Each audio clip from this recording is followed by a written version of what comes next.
It was a wet, gloomy, sad day in St. Louis, Missouri this afternoon, but it is now cleared up a little bit ahead of some storms on the way. It's very hot, just in time for this matchup here on the Cadet Student Network between the CBC Cadets and the Chaminade Red Devils. My name's Randy Moehlman, Jim Platt alongside Jim as we go out for the coin flip. Our looks like our captains are Jim Finger from the 1969 Cadets and Dave File, 1995 grad. Yeah, that's right. They're being the honorary captains for tonight's coin toss, and we're glad to have them back on campus as we welcome all alums, including, I believe, the class of 1969. So we're looking forward to a great matchup tonight, Randy. Great matchup. Two of the best teams in the area. First MCC game for CBC. And last week, Jim, the first regular season loss since 2013 for the Cadets against East St. Louis. Yeah, it was a tough one for our young guys here, but it's a young team. It's good. It's a lesson learned. It put a little bit of a chip on their shoulder. So coming into this game against an undefeated Chaminade team, I think it will have a heck of a ball game to watch here. Both teams are very physical. Both are intense. And CBC coming in with something to prove after that loss last week. What do you think? We were talking off air. What do you think this Cadet team, you've been around them a little bit. You were telling me that they've got a little added chip on their shoulder here today. Yeah, it's understandable, too. I mean, they went into East St. Louis. East St. Louis, a fantastic team. I think they're ranked currently number 2 in Illinois. And CBC went in there, and they played them to the fourth quarter. It was a fantastic game. A couple of calls didn't go our way. You know, a couple of plays that could have ended up better for CBC, and they just couldn't finish at the end. But I think the young boys, especially this is a young team, a lot of sophomores starting out, I think they're going to grow from it. And I think we're going to see that growth is going to be a positive thing for these guys. And I look forward to watching them play tonight and see how they mentally as well as physically recover from that loss. You mentioned the youth of CBC. That's not true with Chaminade. They're a veteran, senior-laden group. Yeah, quite the opposite with Chaminade. About 3 years ago, all these sophomores came into Chaminade, and they were the starters, and CBC managed to, in the regular season, kind of manhandle them. But this team has grown, it has developed, and now I would say the vast majority of this team is senior leadership, and they have shown already in this season, this young season, that they can win. And even last year, Chaminade was in the state title game in Class 5, so this is no rollover game, and it's going to be fantastic. The atmosphere is electric. It's warm outside. CBC's got a chip on their shoulder. Chaminade has only won 4 games, I think, versus CBC in the last 36 years. I believe that's correct, Randy. It's definitely a grudge match for Chaminade. These guys have been playing against CBC for the last 3 years, most of them at the varsity level, and they're looking to get some vengeance here. And they have the talent, they have the speed, they have the skill to be able to do that. Hard running team, great running backs and great quarterback relationships. They can see the field well, they work well together, they're on cue, and that comes with 3 years of varsity play. CBC, on the other hand, sophomore quarterback Brett Gabbert, he has a great presence in the pocket, great arm, great vision. He's got great junior wide receivers to work with, but again, they're still getting to know each other. All right, a lot of new faces on this CBC offense, so we'll see how they manage to pull that off. Stanley Williams looks like he's back deep for Chaminade along with Andre Whitley. The Red Devils will start on offense. And, Jim, I expect a little bit more of the same from last week. I expect Chaminade to run. If you look at the stats, that's what they like to do. Yeah, they love to pound it out on the ground. You'll see running back Darius Days. He'll be able to get a lot of reps today. A lot of reps in the backfield. He's quick. He's smart. He runs downhill, so he's able to bowl over defenders who even if they're catching tackles, he's going to get through you. If you look at Chaminade, excuse the frog in my voice, if you look at Chaminade, Damon Bonds Jr. averaging 11.7 yards per carry. Days averaging 7.3, and then Bryce Johnson gets a lot of carries as well. Look out for that three-headed monster, 4.2 yards per carry. East St. Louis did pound it at CBC last week, and I expect Chaminade to follow the same script. Absolutely. Well, here we go. Chaminade and CBC. And right out of the gate, just like we expected, right up the middle, that's number 28, Damian Bonds, the 5'11", 175-pound tailback. Yeah, just a simple draw play up the middle. The O-line does a great job of opening a hole for Bonds, and he manages to get about 8 yards. So great first play from scrimmage for Chaminade. CBC's got to wake up here if they want to keep a lid on this Chaminade offense. We'll get to the starting lineups here. Jim's got those here in just a second. 2nd down and 2 for Chaminade. Opening drive, CBC Chaminade from CBC High School. Up the middle again for the first down. Breaks free outside the 40 to the 42. And that was Bryce Johnson, the senior tailback, and he gets across the 40 to the 42. Yeah, and he was brought down by number 44, Austin Simpson. Austin Simpson getting a rare start on the D-line tonight. So CBC's defense already gashed for, looks like 22 yards thus far. First 2 plays from scrimmage. Chaminade also has a highly touted, highly recruited offensive lineman by the name of Trevor Trout. Looks like he's lined up at right guard. Right up the middle and stopped. Days gets the carry, and he's stopped for a gain of 2. Yeah, Luke Carey with a great stick right there. Right as Days starts seeing daylight, Carey shuts the door on him right away. Great hit by Luke Carey. Who's starting on defense here for the Cadets today? So, D-tackle, we've got Julian Beach. At nose guard, Gabe Kettering. The other defensive tackle, right side, Darren Bennett. The outside linebackers, MJ Anderson. The middle linebackers are Luke Carey and Brandon Zamuda. They alternate roles. 87, the outside linebacker, Benji Gormley. Number 5, he plays both ways as a DB and a wide receiver, Cameron Babb.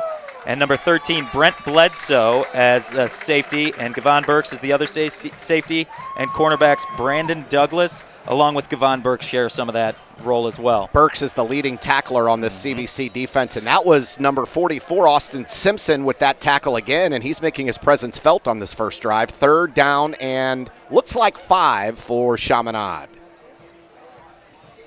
First 3rd down for the CBC defense. They looked a little shocked coming in, but I think they've settled in and started laying the hits on them. The quarterback is Michael McGovern for Chaminade. He's only thrown 35 passes the entire season. Here's a penalty flag before the play even gets started. Looking across that front, I don't see Trevor Trout out there. 53 is Justin Wims. He's playing right guard. 63, the right tackle, is Andrew Lordo. Yeah, I don't see number 91, Trevor Trout.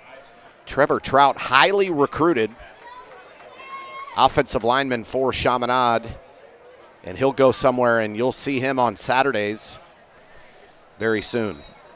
So a false start penalty. It's 3rd down and 10 now. This is the situation CBC wants, where they can use their speed on defense. McGovern out of the shotgun. He's flanked by number 21, Bryce Johnson. 3 receivers to the top of your screen. Here's the snap.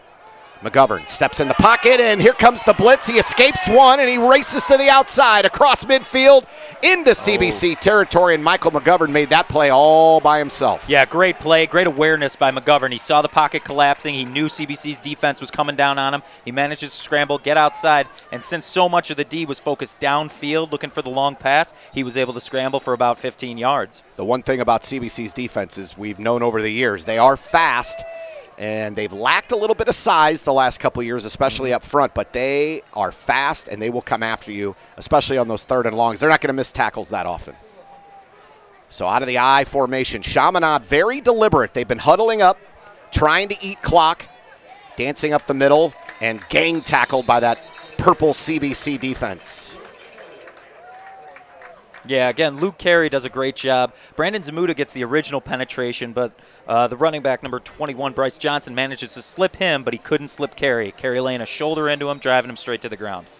Senior laden, as we said. Receivers are Reginald Crawford Jr. and Darius Days, both seniors.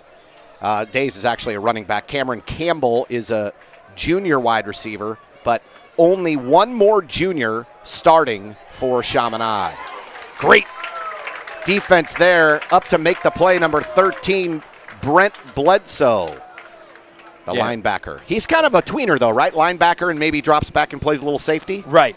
Brent's a little bit undersized for a linebacker, but he hits like a freight train. So Coach Pingle this last year has moved him to safety and corner, where he's done a fantastic job of not only containing the wide receivers on long pass plays, but he's also a game changer when the quarterback keeps it or the running back keeps it. He's the one making the hits in the backfield. That's his 19th tackle of the year, good for 2nd on the team. McGovern takes a snap, slight roll to the right, fires over the middle, and it's dropped. Right in the hands of Darius Days, and he dropped it. Heard the footsteps there. Yeah, I guess so. Hits Darius right in the hands. He had to do a little jump for it, but I don't even know if that was necessary, and he just started running before he even had it in his hands. 4th down and 9.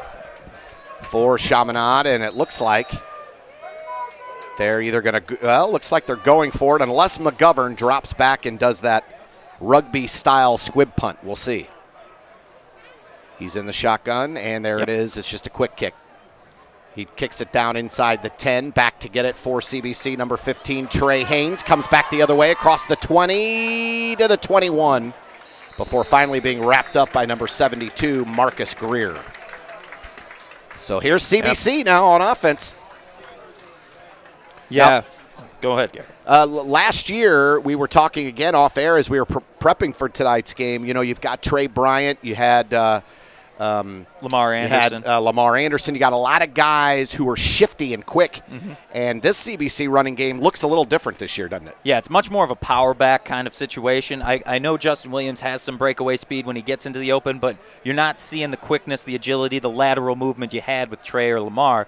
But it's still been very effective in their first 3 games of this season. Justin takes it right up the gut and finds holes that no one else could because he's powering through tackles. Cameron Babb lines up as sort of a wildcat, and he takes it over the left side across the 25 to the 30, 35, 40, down the sideline. He may go inside the 40, inside the 30, 20, 10, touchdown. First play from scrimmage, 79 yards on the wildcat, Cameron Babb.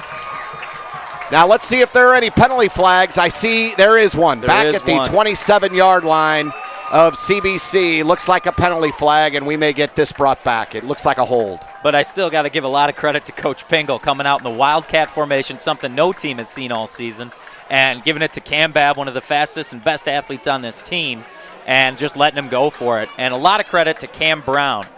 Cam Brown and Cam Babb actually good friends in school. Cam Brown laying a great block downfield for Cam to get away from the last 2 pursuers. Good job, good teamwork by all, but it is coming back. It's coming back as there was a hold or an illegal block down by the 27-yard line. That's where the flag was thrown.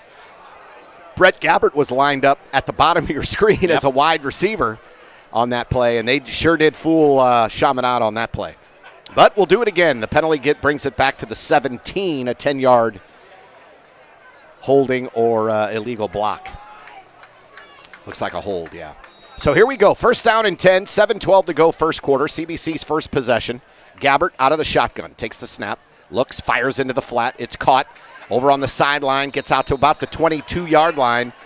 That is Cameron Brown, and Brown has some explosiveness, doesn't he? Yeah, he really does. Cam Brown's also one of the best athletes on this team. He's got an amazing amount of breakaway speed, but he's also shifty. He can stop and go on a dime, making him almost a track coach's dream, but definitely a football coach's wide receiver dream. He stops, defense flies by him, and then he's gone. 33.7 yards per catch this year for Cameron Brown so far. Second and 10, there's Babb. Babb over the right side. Oh, that's not Babb. That's number 31, Allen. Caleb Allen over the right side. And he's brought down by a host of Chaminade tacklers after a gain of a few. It'll be 3rd and 7, it looks like, or a long 7 for CBC.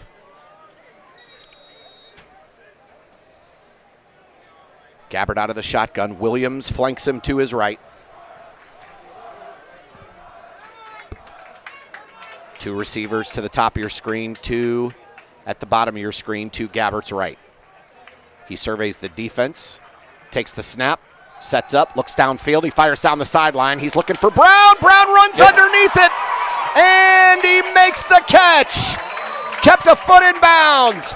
You talked about the speed, and when that ball was thrown, it was a good 20 yards ahead of him, and Cameron Brown just flew to that football. The other thing I want to point out is that he beat his defender just with speed, nothing but speed. When that ball was in the air, Cam still had about 20 yards to cover, as you said, and he was about 2 steps behind his defender. He manages to get clear out in front of him, catch the ball, and step out of bounds. Fantastic play. Good throw by Brett Gabbert, too.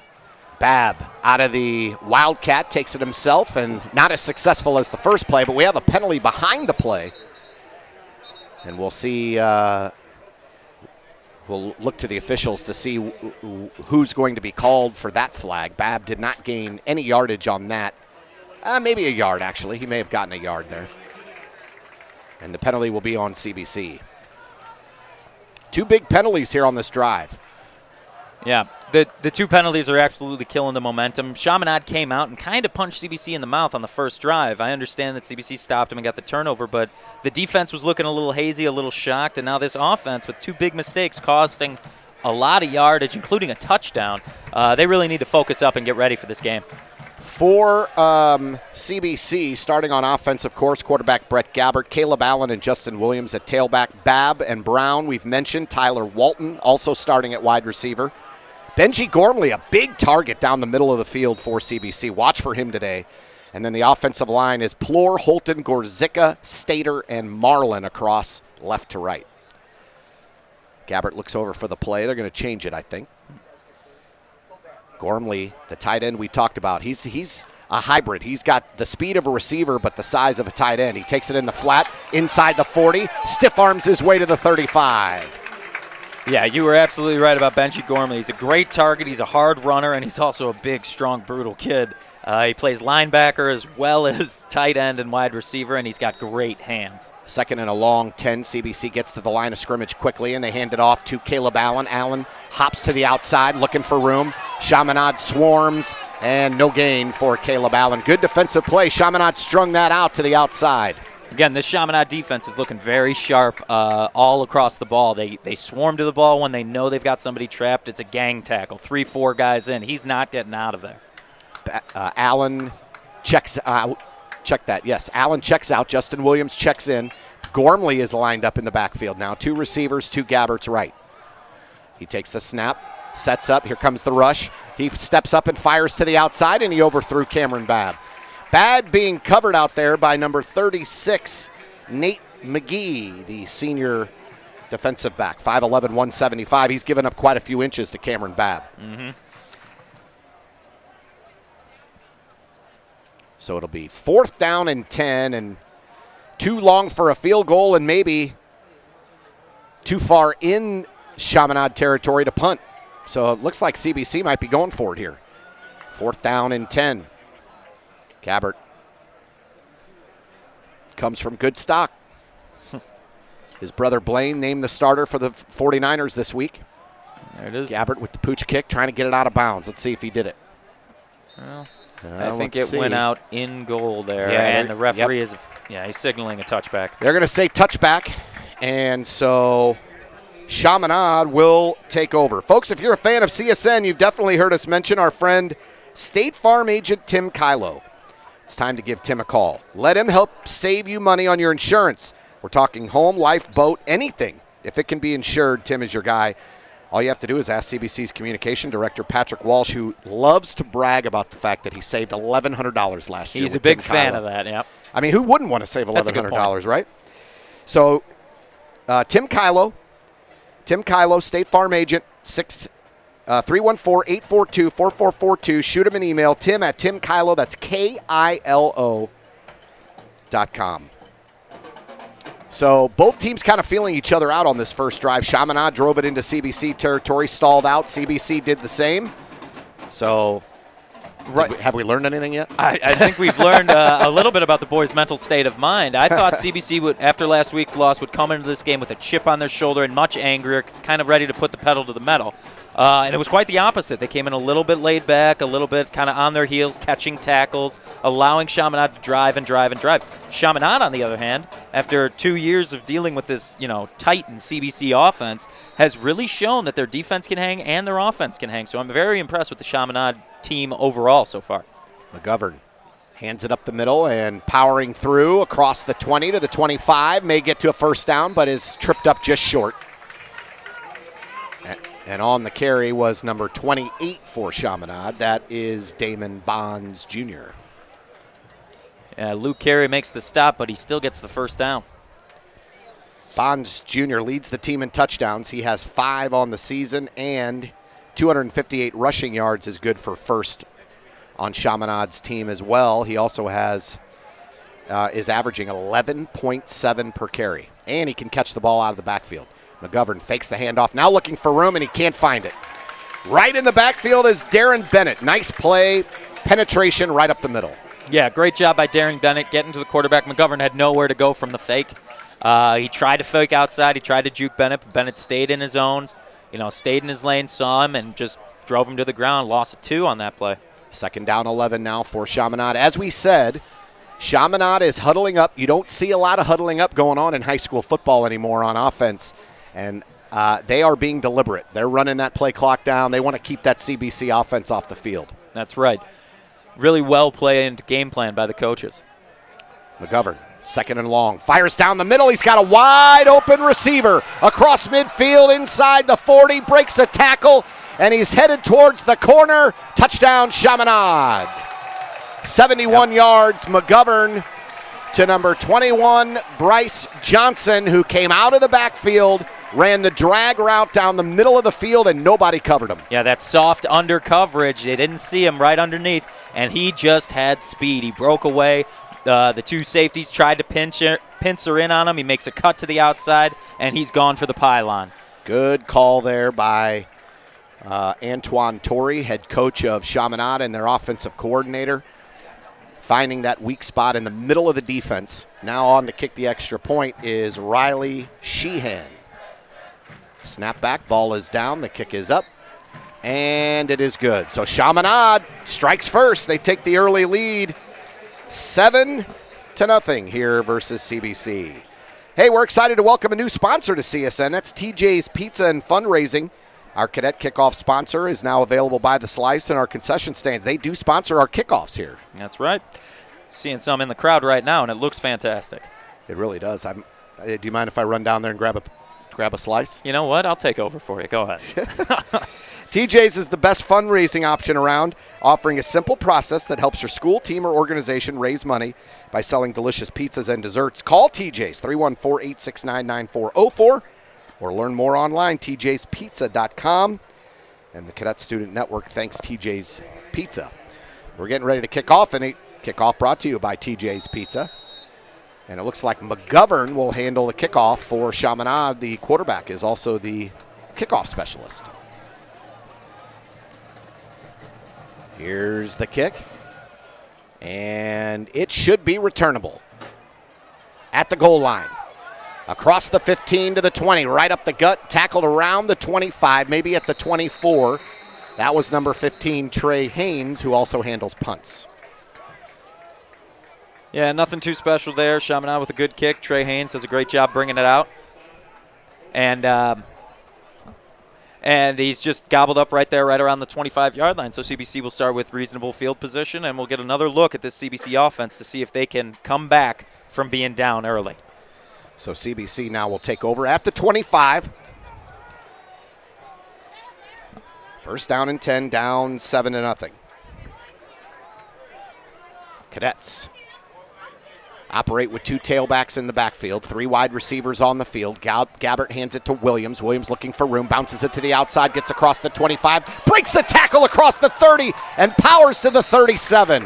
That's what you were talking about pregame, Justin Williams' ability to power through tacklers. That's right. I mean, there were a lot of arm tackles there, but Justin Williams ran over about 2 guys there, and he still maintained the ball. They were trying to strip, and he manages to get an extra 10 yards out of it. Look at that. You see Williams break the first tackle. He keeps those legs churning, and here's Caleb Allen again, who gets to the 45. That's a good 7-yard pickup, and that's what CBC needs to do. Big chunks of yards on first down. Both tailbacks stay in the game, and this is Williams. Up the middle, he'll get a first down to midfield. The chains move for the Cadets.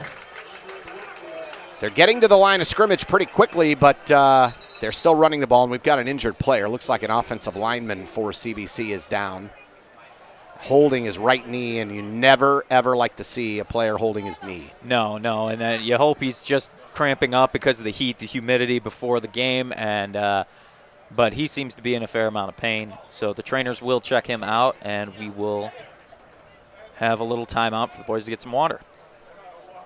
So to just refresh you on the scoring, Chaminade just scored on a 71-yard touchdown pass. McGovern to number 21, that's Bryce Johnson, who caught one of those drag routes across the middle of the field. No one covered him, and he ran for the score. CBC is now driving. They're at midfield. They're a yard away from getting into Chaminade territory. That looks like number 59, or is it 69? 69, I believe. For CBC.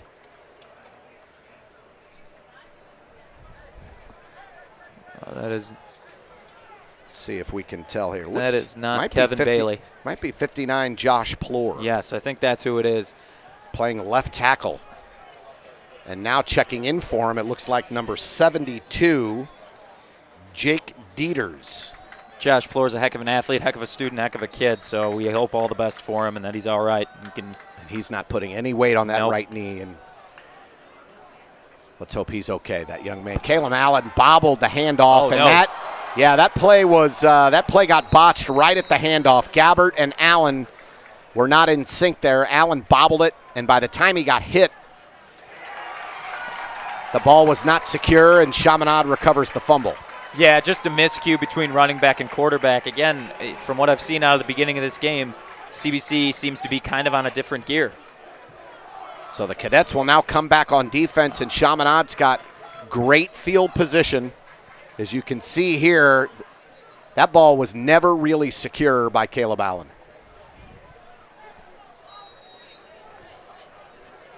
So the Red Devils making a heck of a show here tonight.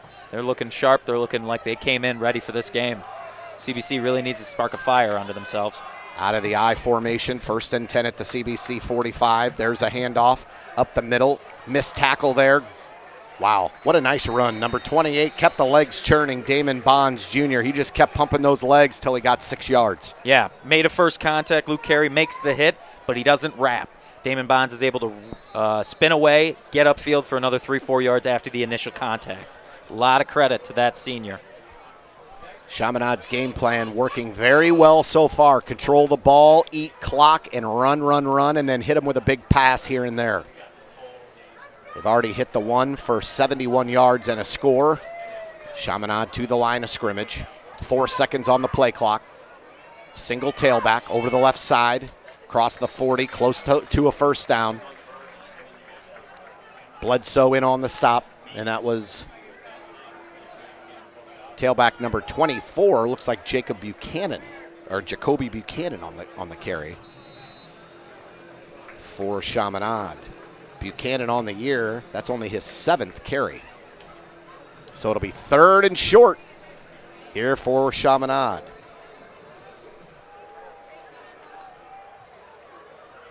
Once again, under center. We've seen Chaminade go under center for much of this first quarter. There's the handoff again. Buchanan, a big hole, and he powers inside the 30 down to the 25.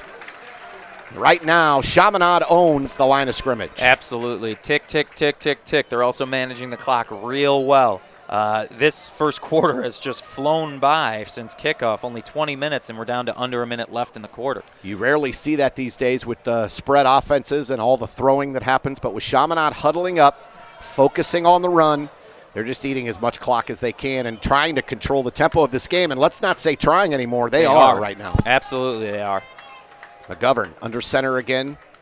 Buchanan in the backfield, takes the handoff, runs over the right side, stiff arms his way across the 20 to the 18. Another 7-yard pickup for the Red Devils.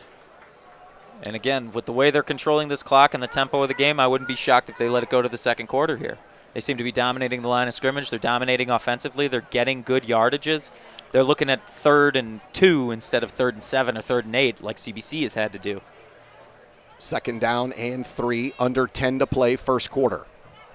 Back to this time, it is number 28 with the carry over the right side. He'll get the first down, and that is Bonds Jr. who got that carry, and he'll get a first down for Chaminade with 2.3 remaining here in the first quarter. The Red Devils already leading 7-0 and driving.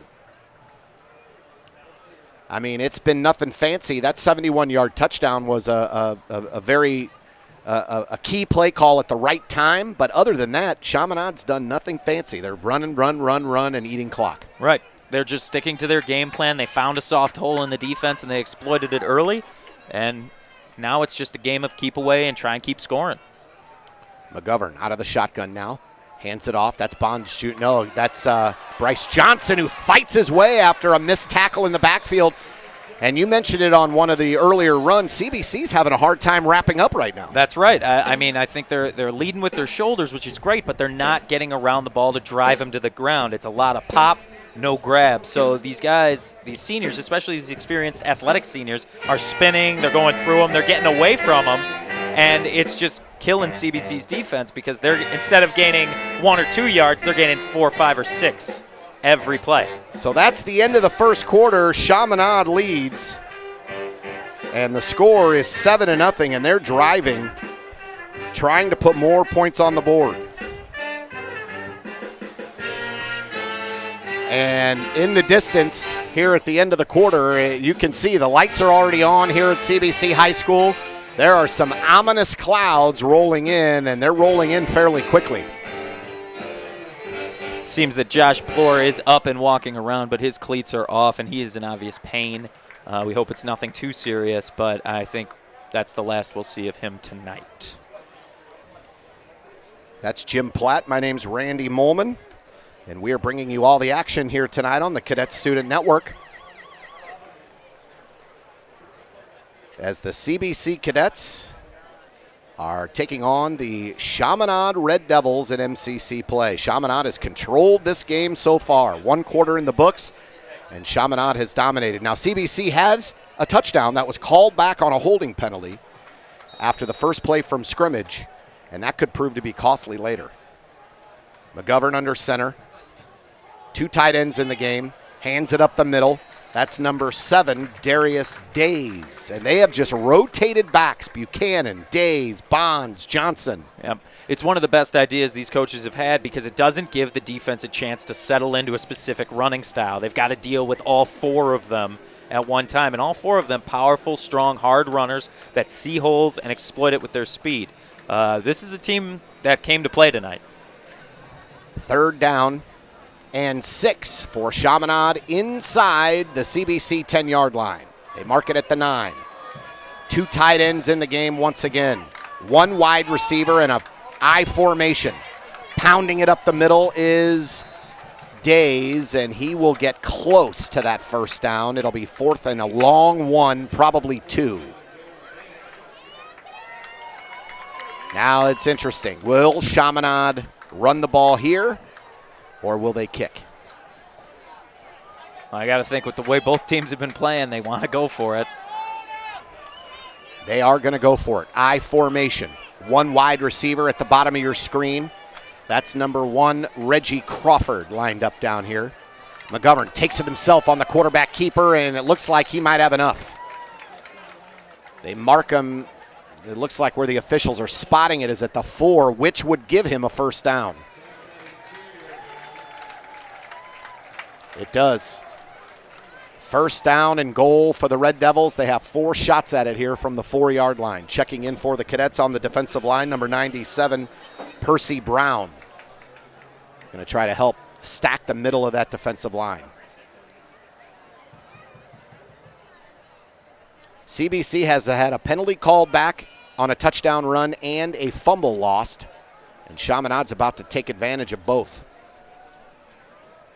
7-0 Red Devils, 10:15 to play first half. There's the handoff up the middle. Days trying to churn, he can't. Good gang tackling there by that CBC defense. Yeah, Days had daylight, but he was quickly stopped by the interior of the line along with Luke Carey and Brandon Zamuda coming in late to help out and push him back. But he did gain about a yard. Kevon Burks, the Cadets' leading tackler, was also in on that stop. Who wasn't on that play? I don't know. There was a lot of guys in on that stop. I don't envy the official scorer on that play. Who do you give the tackle to? I give it to the line at that point. There it is. And there's a touchdown for Chaminade. Barreling into the end zone is the big tailback, number 24, Jacoby Buchanan. And Chaminade now has a 2-touchdown lead. Yeah, Chaminade there kind of bringing me back memories of the fridge with what he used to do to the Bears. Jacoby Buchanan, a big kid, gave it to him. The O-line opened up a big hole, and he just had to fall over the line to get it. 6 feet, 230 pounds for Buchanan. Chaminade will attempt the extra point. The snap is down. Good block. And the kick is blocked. It was not a clean snap. The snap was a little bit off, and by the time the kicker, number 31, Riley Sheehan, approached the ball, it was too late. Yeah, Benji Gormley did a great job coming off the edge. The snap was low. It was low to get set. and he just did a great job laying his whole body on the line, taking it right in the stomach and blocking it. Good job, Benji. And if there's any momentum to be taken, they can take it from that block extra point. The thing is CBC has moved the ball okay. They've just shot themselves in the foot here in the first half. Right, and this is where we're going to see how these young guys develop mentally. Are they going to stay within themselves, stick to the game plan, and do what they need to do to get back in this game? Or are we going to start seeing guys going alone, not sticking with the game plan, and kind of getting into that non-team mentality? It's a toss-up at this point. Trey Haynes is back deep for the Cadets. It has gotten very dark very quickly here at CBC High School. Yes. Clouds are rolling in. Here's the kickoff. And it's a line drive kick. Haynes will take it. It hits him in the helmet. He picks it up at the 14, and he takes off down the right sideline. He's got room. He's got one man to beat, and he does. Oh. The kicker stayed back, and there might be a face mask at the end of that one as well. McGovern stayed back. Haynes had one player to beat, and then there was McGovern. Yeah, McGovern came out of nowhere. I missed him back there. Yeah, I did too. I didn't see him. He blended in with the numbers. Yeah, McGovern hanging back as the punter on that play. Trey Haynes does a great job even after it hits him in the helmet. It looks like there are 2 flags on the play. Looks like we have 2 flags down. The officials will sort this out. And they threw another one. It might be a bench penalty on Chaminade after that play. So let's see. 3 flags in total thrown. Personal foul, face mask on McGovern. That's huge for CBC. That's 15 yards. And then a dead ball personal foul against Chaminade as well. Wow. That'll put CBC in very close to the end zone. Well, it looks like the officials are still having a Check conference. out this replay. Yeah. Haynes had the ball bounce off his helmet. He picks it up, and then he's in sprint mode right there. It's like a track guy right there. Look at him go. Right down the sideline. He avoids Days, and then McGovern finally runs him out, but he did have his hand right on that face mask. The official was right there to call it. No question about it. Yeah, so great play by Trey Haynes. Way to recover from an early mistake. He sees the opening, he takes it, and he uses that great speed to get away. Great move on number 7, Darius Days, who was in coverage, and then he couldn't get past, Michael McGovern, but it's going to get CBC in scoring position. Inside the 15-yard line. They have it on the scoreboard. No, they have it at the 14 on the scoreboard. Just inside the 15 for the Cadets. Great field position. And if they can capitalize here, they're right back in this game. The official forgot to pick up his flag. Yeah. This is when we should play Jeopardy music. We should. You want me to whistle it? Well, he's Should I not whistle? moving too quick, so. Hey, there's a storm rolling in. Yeah. I think he needs to be more aware of that. All right, 1st and 10 for the Cadets. They're at the Chaminade 14, their best scoring chance all day. See if the Cadets can punch it in. 3 wide receivers, 2 tailbacks in the game. Justin Williams takes the handoff, stutter steps, and then piles up the middle, won't go down. Justin Williams gains a close to 5 on that play. And if that isn't Justin Williams in a nutshell, that second effort is who he is as a running back and as a person. He does a great job. Can't get through. He's going to find a way to bounce the outside and get something out of nothing. So 2nd down and 7. They called only a 3-yard pickup. Gabbert takes a snap, looking. Now he's going to roll to his right. He's got to avoid the rush, and he's going to get out of bounds. No gain on the play. Good, smart play right there by Gabbert, even though he's just a sophomore. Very heady play, pulling that ball down and not making a mistake. He has a fantastic quarterback IQ for a kid his age. He does a great job surveying the field, working through his progression, and making decisions on the fly. He makes very quick decisions. He's got a great release on his throw, and I can't wait to see what the next 2 years have from this kid. Gabbert, again, out of the shotgun. 3rd down and 8 for the Cadets. Takes the snap, sets up. Oh, here comes the blitz on the inside, and that was missed. Chaminade with a huge blitz. That was Buchanan that started it, and it was finished by Jack Sudicum. He gets the sack. 4th and long now for CBC. Yeah, it was just a little delayed blitz by Chaminade. They wait. They find the hole. They go. Gabbard had almost no time to get there, and it looks like Coach Pingle's going to go for some points on this one. Looks like a 40-yard attempt by Otto Etzel, the lefty. Left-footed kicker lines it up. He's got a very, very strong leg, and let's hope he can drill this from 40. Snap back. Oh, it's a bumbled snap, and Chaminade makes the tackle. Number 85 was the holder, Dylan Charlton, and he could not grasp that snap that skipped off the turf and get it down in time for Otto Etzel. Yeah, just another one of the long many mistakes of CBC shooting themselves in the foot this game. You know, you had the penalty called back, the penalty that killed the drive, and now the low snap that doesn't result in points for CBC. So Kirkwood will take over. Or, I'm sorry, Chaminade will take over. Same colors. I get my reds confused at times, you know. Same colors. I'm red colorblind. I think I've called Caleb Allen, Cameron Babb 2 or 3 times already today. All right, McGovern under center, I formation. And here they go again, just pounding it on the ground. That's Days over the left side, lowers his shoulder, and he gets about 5, and now we're going to get a penalty on CBC probably. Usually at the end of plays like that on the sideline, it's the defense that's getting called. That's right. It's going to be probably most likely an unsportsmanlike conduct, a personal foul for a late hit. And that's unacceptable. These young men need to know better than that. You're already down. Don't shoot yourself in the foot. And that is certainly what it is. So Chaminade they'll move the chains another 15 yards up the field. The Red Devil faithful having fun here at CBC so far here in the first half. Yes, they've definitely quieted a usually rowdy CBC student section. 7:54 remaining, first half. Chaminade 13, CBC nothing. You're watching the Cadets on the Cadet Student Network. My name's Randy Moehlman, Jim Platt alongside. And we are awaiting the storm, and I don't mean on the football field. No, I think it went from sunshine in my eyes to almost complete darkness in about 2 minutes there, and there's definitely something coming. So Chaminade will take the snap at the CBC 49-yard line after the penalty, and once again up the middle, and a good hit there. Coming in to make a great play on Johnson. Looked like it might be Luke Carey, but maybe it was Gormley. Yeah, I think it was Benji Gormley with the initial hit. Carey finished it off. So it'll be second down. And that's one of the few times here tonight a CBC defender has driven a Chaminade player backwards. No gain on the play. 2nd and 10 for the Cadet defense. Chaminade without their star offensive lineman, Trevor Trout, who did not start tonight's game. Chaminade has been deliberate and slow, and they've been pounding the ball up the middle all night long on this CBC defense. There's a 2-yard pickup. It'll be 3rd and long. That again was number 28, Damon Bonds Jr., and it's hard to keep track of these Chaminade tailbacks. They rotate them in and out. Yeah, we're looking at 4 guys that have gotten the call on the carry, not to mention Michael McGovern, who's also kept it a couple of times and has great speed.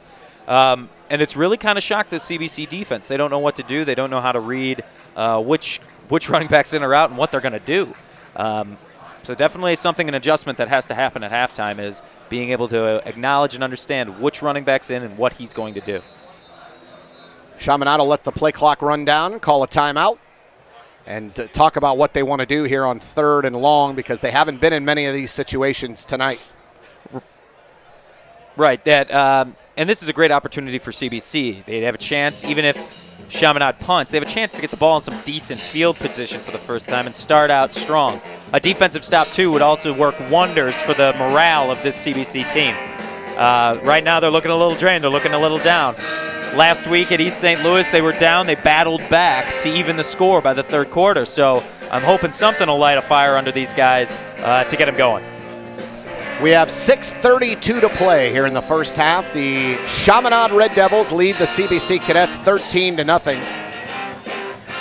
And one of the things we talked about in the East St. Louis game was a chip on their shoulder, CBC coming into today. But if you look at it from another perspective, you could say that East St. Louis provided a script against this CBC defense. Very much so. Because of the way East St. Louis was able to run the ball straight at that defense. Yeah, absolutely. If the Chaminade team watched the film from last week, they did get a clean-cut script as to how to beat CBC.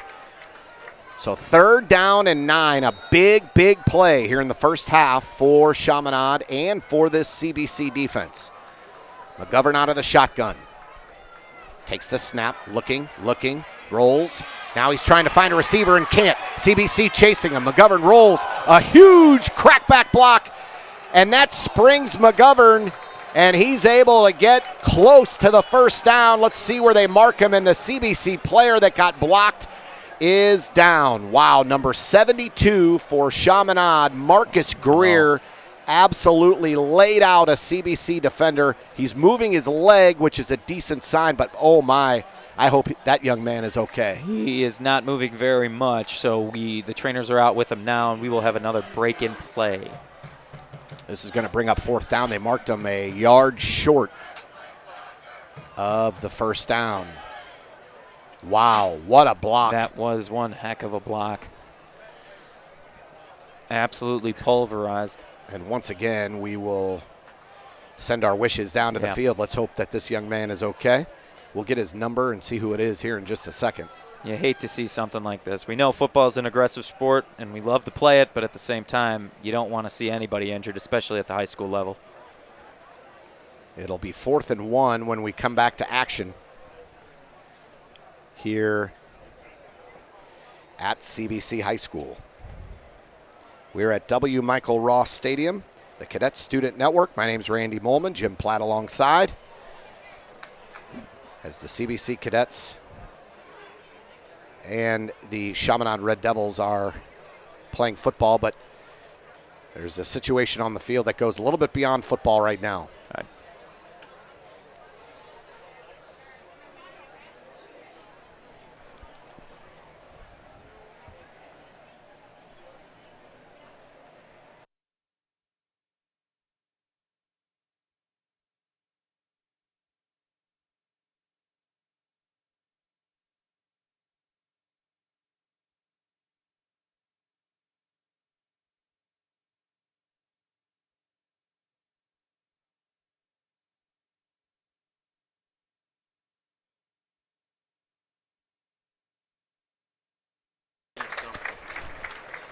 Looks like the injured player for CBC might be number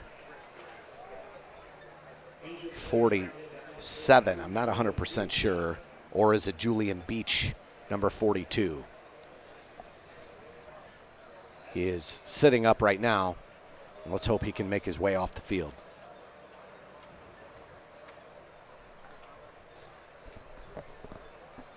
Let's hope it's nothing more serious than he just got his bell rung and wind knocked out of him a little bit. Yeah, and that's bound to happen on a big block like that.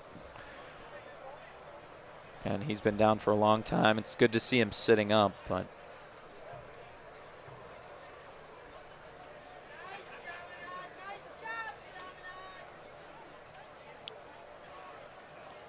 he's now getting to his feet, and that's a great sign. It is That's Julian Beach, the defensive tackle for CBC, and you can tell he is a little woozy. Yeah, he's going to have help off the field, and he's definitely woozy from that hit. So let's hope for a speedy recovery here for Julian Beach, and let's hope he's okay. Yep.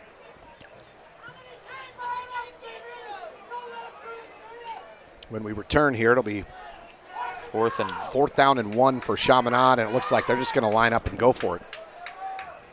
And you can understand why they haven't missed a 4th down conversion all night. Julian's holding his right arm very gingerly, and you just hope it's not serious. Yeah.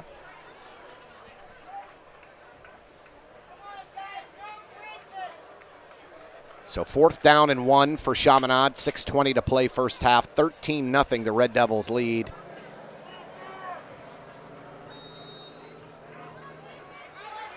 I formation for the Red Devils, 2 tight ends in, no wide receivers split out. They're going to pound this ball up the middle. McGovern looks like he's trying to get CBC to jump off sides. There it is. That's not going to happen. So a timeout called by Chaminade. That shows great QB awareness by McGovern. So now they'll talk about whether they want to go for it. I mean, that discussion before was probably, okay, let's see if we can draw them. Yep. If we can't draw them, let's huddle up again and see what we want to do. Yeah. And I'll be honest, if I'm Chaminade right now, I think I go for it. I agree. I mean, they've had success all night against this CBC defense, and it's only 1 yard. It's a long yard, I'll give you that. It's not short, but their O-line's been doing a great job opening up holes for the running backs, and I wouldn't even put McGovern at risk at this point. Chaminade scored on a 71-yard touchdown. McGovern to number 21, Bryce Johnson, in the first quarter. And then they methodically ran the ball down the field with their quadruple tailbacks, That's four right. of them. And 4 tailbacks contributed on that long drive, and they punched it in from 4 yards out here in the beginning of the second quarter to take a 13-0 lead. And there's a first down run over the right side by Days. Again, Chaminade's been dominating the line of scrimmage. They've been able to move guys, get the CBC defense out of whack, especially with this quadruple back set. And Days just had to keep his legs moving and fall forward once he hit the line. Trevor Trout actually did check in on that last play. So I'm not sure why the big man didn't start, but it looks like he's in the game now at left tackle. McGovern hands it to Days. He gets about 3. Actually, they'll mark him with a 2-yard gain to the 36.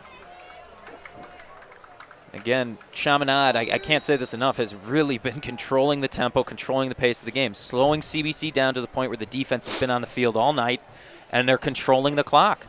I mean, this is one of the fastest first halves of football I've ever seen. And Chaminade has regularly lined up 2 tight ends and an I formation with a lead blocker, but not this time. Great job.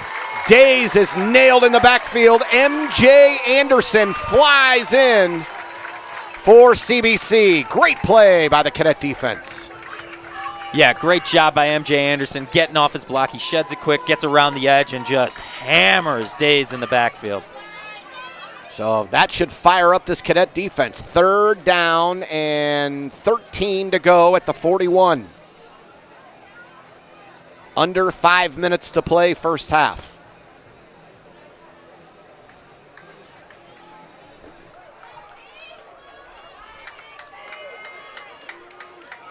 McGovern out of the shotgun. Single back, drops back, looks, fires down the left side, and it's overthrown, intended for Cameron Campbell. And it'll be 4th and long for Chaminade, and it looks as if CBC is held here. Yep. First time, it's a big inspiration. MJ really setting the momentum, lighting a fire under the defensive players with that huge hit, and now they've managed to hold, and Trey Haynes will be back for the kick return. Haynes will be watching for that pooch punt. Yep. Chaminade will try to get that ball down inside the 10 if they can. Haynes with a huge kickoff return. The last time he touched the ball, only to see CBC not be able to convert that into points. McGovern, they're going to go for it. 4th and 13. Here comes the rush up the middle. McGovern rolls left, wide open receiver off his hands. He threw it a little high, but that was definitely catchable by Darius Days. Yeah, Darius Days, it was a little behind him. He had to get up a little bit for it, but it hit him in both of his hands. And you know what they say, if it hits you in the hands, you got to catch it. So lucky break. So here we go. CBC takes over. They got a little momentum going their way now at the 41-yard line. Yeah, let's hope that defensive momentum can translate into some offensive scoring. Brett Gabbert leads his offense onto the field. Justin Williams lined up next to Gabbert as his tailback. 4 wide receivers for the Cadets. Gabbert fires in the flat. That's Gormley. Gormley looking for room. He finds it, breaks a tackle, spin move to midfield. Actually, they'll mark him at the 48 of Chaminade. A very generous mark and a first down. 11 yards. Great play, great momentum builder. Just get the completion. I was wrong. They marked him back at midfield. Okay. I was looking at the far side official.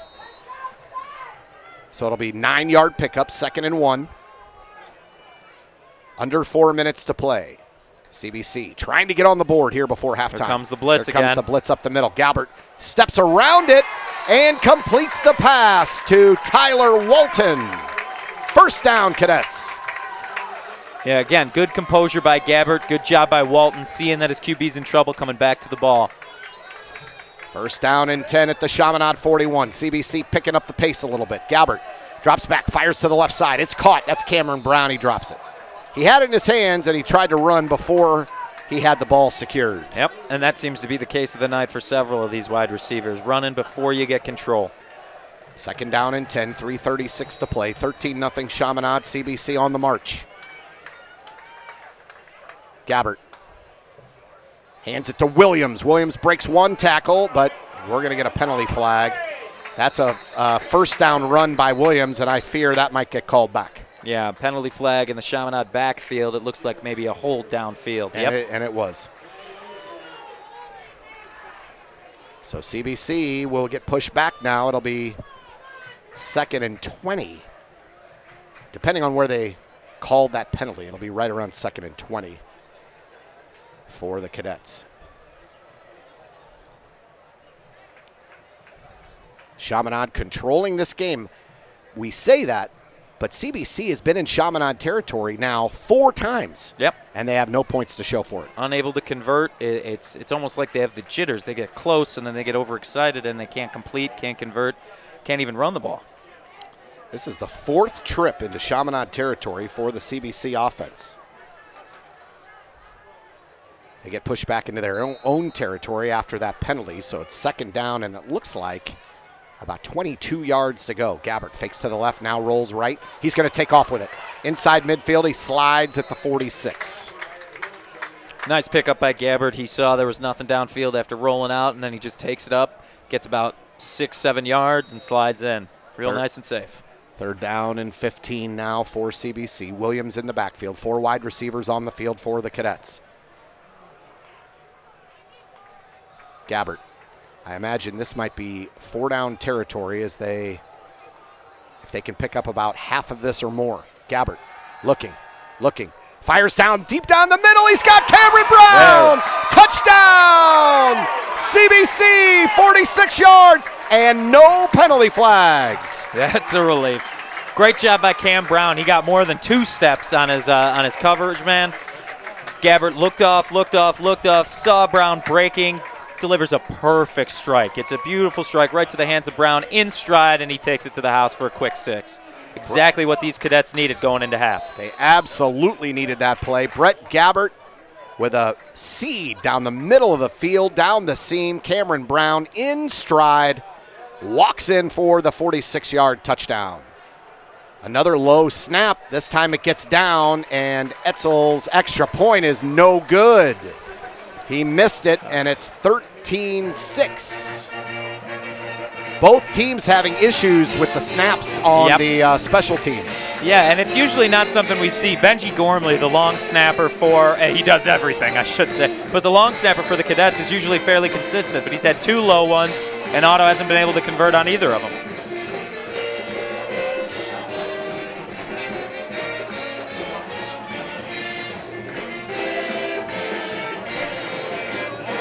How about that Cadet marching band? Love that. Love it.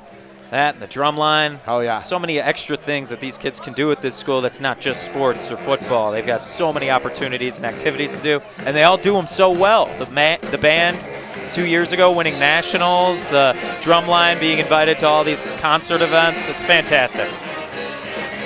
We're going to give you a little taste of the band here before kickoff. Kickoff brought to you by TJ's Pizza.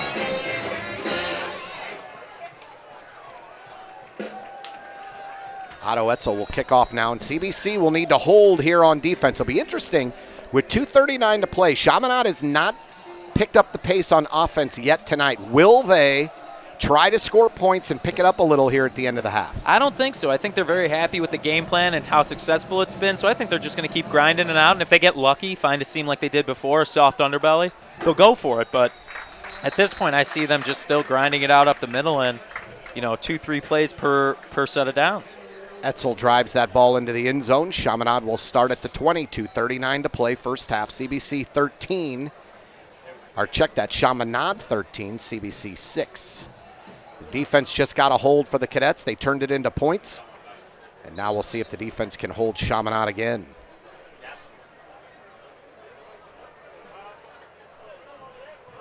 Looks like Chaminade now comes to the line of scrimmage. Looks like we're going to get a delay on the field. I'm not 100% sure why. Couldn't get to half. I hope that's not a weather thing. Do you think? Well, Misha regulations state that any lightning strikes within 15 miles require a delay. So, if there are any visible air-to-ground strikes, we'd have to delay the game. So we'll see what the. Is that athletic director Rocky Streb? I believe it is down there. So I think he's down there looking up at the sky, talking to the officials a little bit. Let's see what we're going to do here. Still see some light off in the distance, but it's very faint. Everything from my right to my left is pretty dark. Better to be safe than sorry for CBC's administration here. I believe so. So looks like we're going to keep playing. Chaminade's got it. 1st and 10 at the 20. We'll see if they try to pick it up a little and try to burn the CBC defense here for some points at the end of the half, or if they'll just stick to their game plan. There's a handoff up the middle. Nowhere to go. And so for several plays in a row now, this CBC defense has stepped up. Yeah, I've done a great job. It looks like we're going to have an official or a timeout CBC, so they're going to try and get the ball back. Trying to use Chaminade's slow, grinding offense against them. And Coach Pingle, you know that as aggressive as he is, he wants that ball back on offense. That's right. I mean, he brought in that hurry-up, that up-tempo offense, that spread that these kids have done such a great job adapting to in the last 6 years. In the last 6 years. He's won a state title with it 2 years ago, and he's really built this program into a juggernaut, a powerhouse in the MCC, but also in the state of Missouri. Cadet fans, our Cadet Student Network crew works incredibly hard to bring you your coverage here on CSN, and we'd like to say thank you to Chick-fil-A.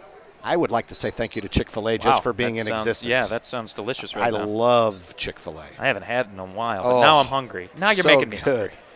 Chick-fil-A makes those fantastic chicken sandwiches, and they give our students the energy they need to make these broadcasts happen. How about the broadcasters? We'd like some of that energy. I would, yeah. Can we, for the plug, do we get sandwiches? Yeah, Chick-fil-A, come on, bring your broadcasters some sandwiches. I mean, any of our guys will tell you Chick-fil-A is their favorite pregame meal, and it should be. And it should be your pregame meal, too. Grab a sandwich, salad, or wrap at any Chick-fil-A location around St. Louis. McGovern dumps it over the right side, and breaking a tackle and heading down the sideline for a big gain is running back number 21, Bryce Johnson, but we've got a penalty flag after the play, and that might be in the area of roughing the passer, and it is. No. CBC number 9, MJ Anderson, was in the backfield, and he hit McGovern a little too late. Yeah, again, it's a little bit of overzealousness. CBC is starting to see that that they're building momentum, but the boys are getting a little edgy because they've never been in a situation like this before with such a young team. So now they'll mark the penalty off after the big gain, and that puts Chaminade at the CBC 40. Ill-timed penalty there.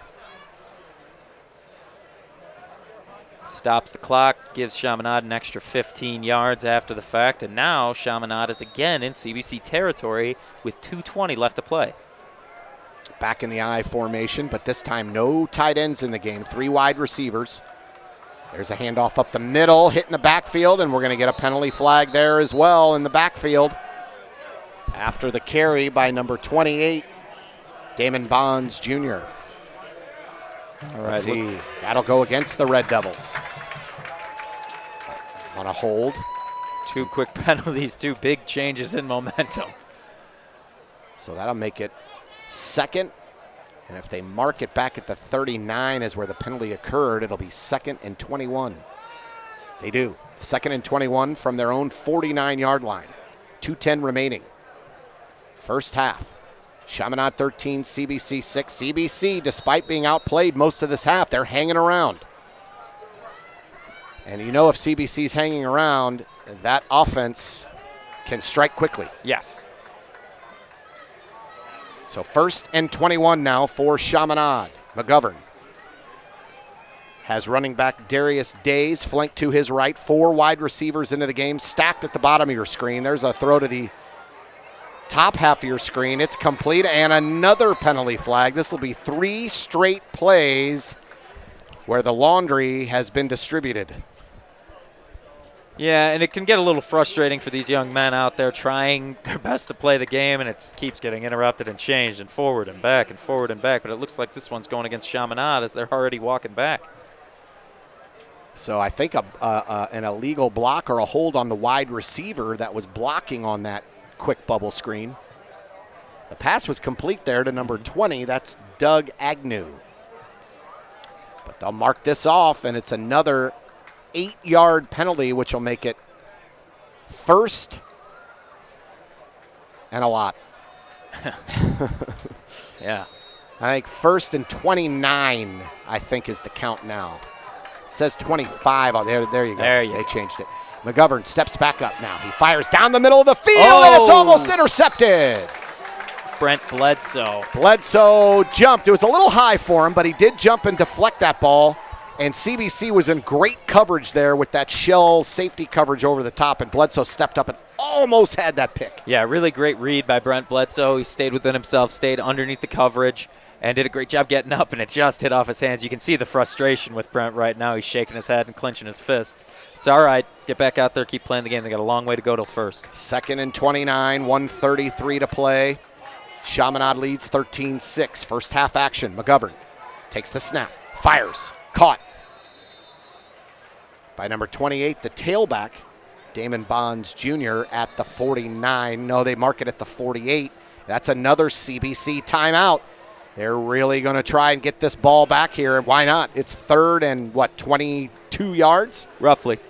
You might as well save some time for that big strike offense. Yeah, try and get the ball back quickly. The one thing we know about this offense is that one play can be the difference maker. All right, they're fast, they move the ball well, and they've got great quarterback and wide receiver connections today.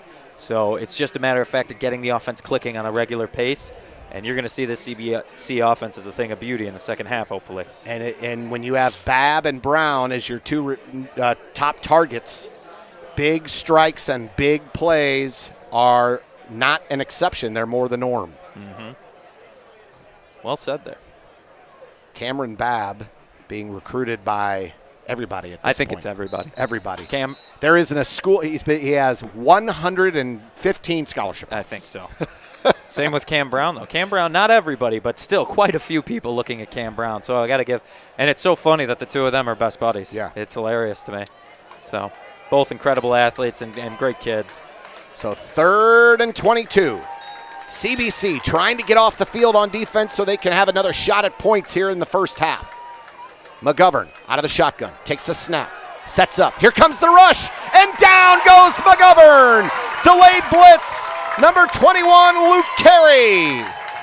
Great job by there. Luke Carey did a fantastic job. I can't even speak because I'm so excited about that. Fantastic job of reading the line, coming in on delay. There was no one there to touch him. McGovern didn't see him coming because he came blindside, and as he tried to get away, Carey's speed was too much and just hammered him to the ground.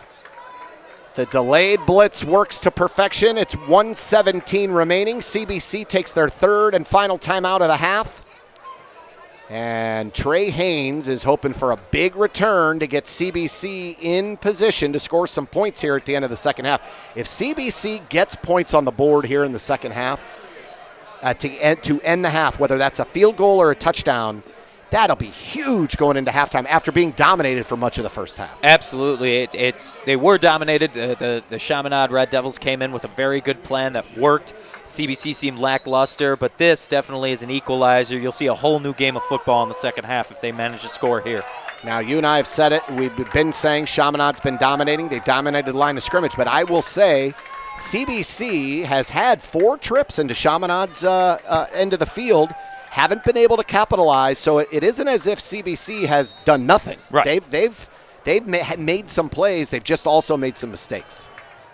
Here's McGovern's punt now, and it's a beauty. Haynes back to the 19. No. He fumbles it. He's got a fall on it inside the 15 at the 14. That's one of those things where almost like an outfielder. You have to go back first and then come in to make that catch. Yeah, Trey Haynes was trying to do the over-the-shoulder bucket catch. He's backpedaling, he's sidestepping. You got to get back, see the ball into your breadbasket, then start running and make your move. He had time, and that's the second time that's happened to him tonight. So now at the 14-yard line, a long way to go. You figure they've got to get at least to the 25-yard line to give Etzel a shot. Yeah, 25 and either the middle or the right hash because he's a lefty. Yep. 4 wide receivers in the game. Check that, 3 wide receivers and Gormley. We've talked about it before, though. Gormley sort of that tight end wide receiver hybrid. Williams is the only tailback in the backfield with Gabbert. First down and 10 Cadets. 1:09 to play first half. Trailing 13-6. Gabbert takes the shotgun snap. Steps up, looking, fires down the middle. He's got Gormley across the 30, across the 40 to the 41, and they better get to the line of scrimmage. Now the clock will stop as they move the chains, but CBC's got to be there ready to fire off a play. First and 10 at the 40. 22-yard pickup. Gabbert takes the snap, looking, steps up. Now he's going to take off with it. He's heading for the sidelines. And he gets there. And he takes the hit out of bounds, but no flag. Wow. And I got to give a lot of credit to Gabbert. He's already up back in the play. He didn't even let that shot phase him. It was Nate McGee, who laid him out of bounds, and I got to be honest, I thought that was a penalty. That was very close. I think Gabbert had just stepped out, had 1, maybe 2 feet out, and McGee lit him up. So good on Brett Gabbert. He appears to be okay, and a lot of respect for him getting right back in the game like that. But can't worry about it now. Yeah. First and 10 at the 49. He's got wide Brown open. Wide open inside the 10. Touchdown, CBC. 49 yards.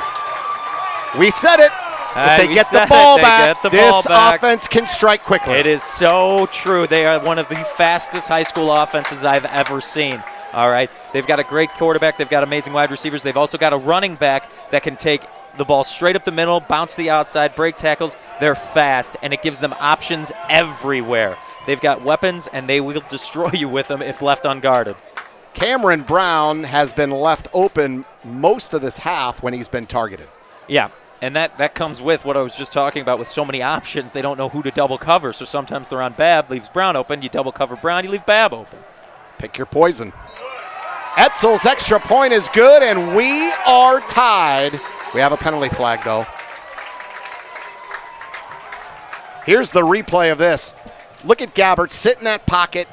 Great poise. He fires down the field. Cameron Brown, how is he that wide open this late in the half?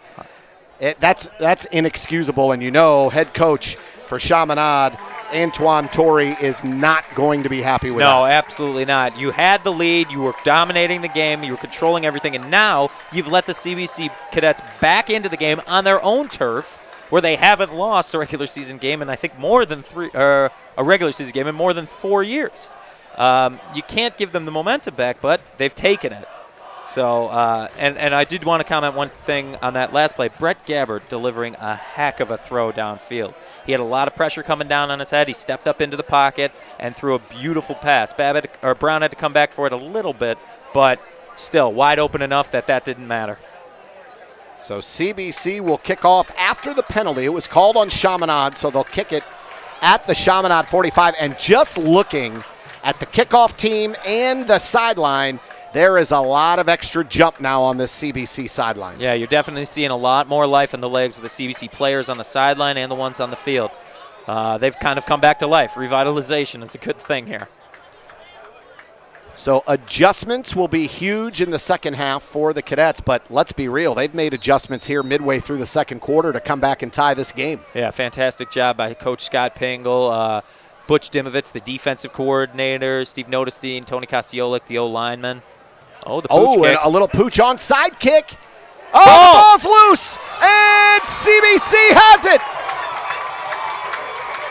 All Chaminade had to do was let it bounce because it was not going to go 10 yards. That's right. That's just field awareness there. That's a young man who is probably new to the sport of football. You've got to be aware of where you are on the field. Just let it go. Goes out of bounds. 35-yard or 30-yard penalty the other way. And CBC now in position at the 30 or at the 44-yard line to make a statement here going into halftime. The kick was not going to go 10 yards. CBC was waiting for it to come down, and then in traffic, Chaminade tried to field that kick, couldn't control it. CBC recovers, and here we go. The Cadets, 38 seconds to go in the first half at the Chaminade 44. Gabbert, quick strike to the left side. He threw that in the dirt. Cameron Babb slipped, but the ball was well underthrown. It'll be 2nd and 10. On that really the first bad throw we've seen from Gabbert all night.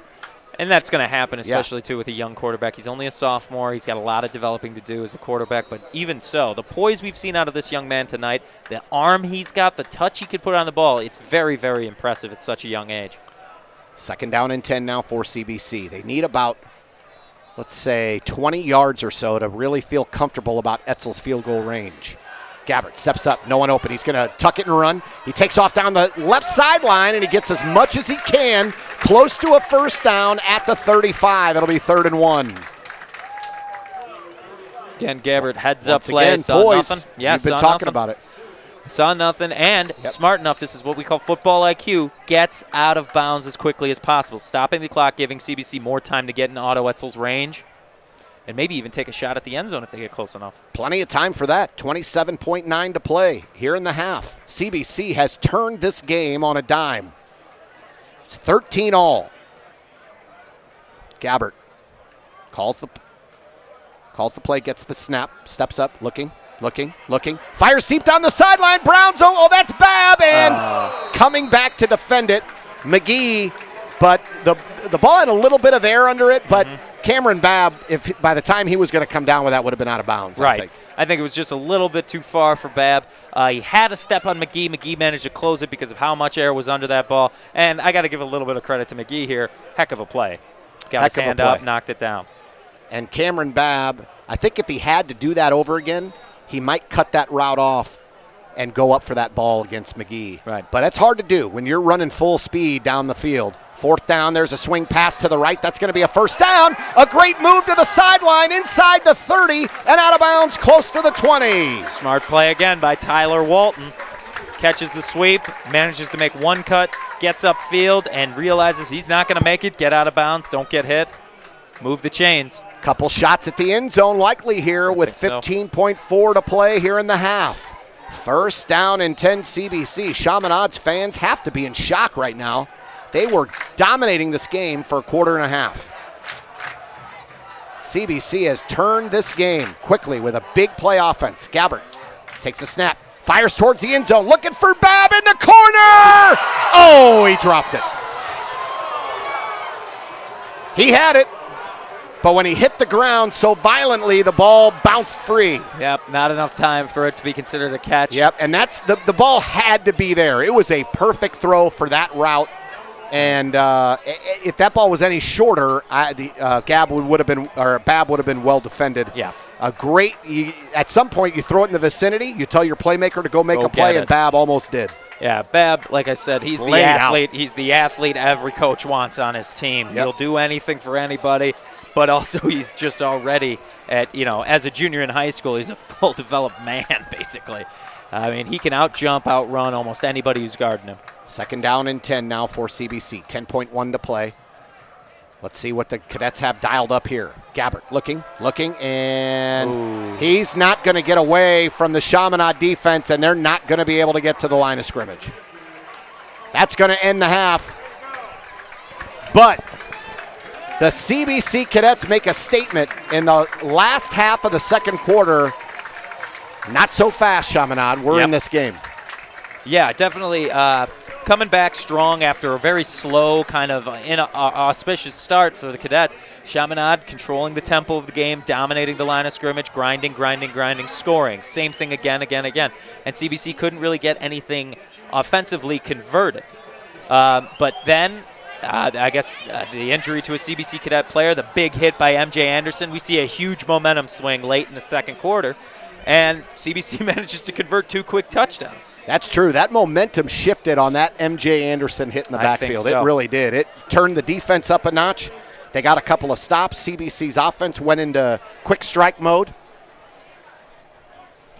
And CBC was able to put points on the board and tie this game before halftime. What a first half, and by the way, what a second quarter for the Cadets.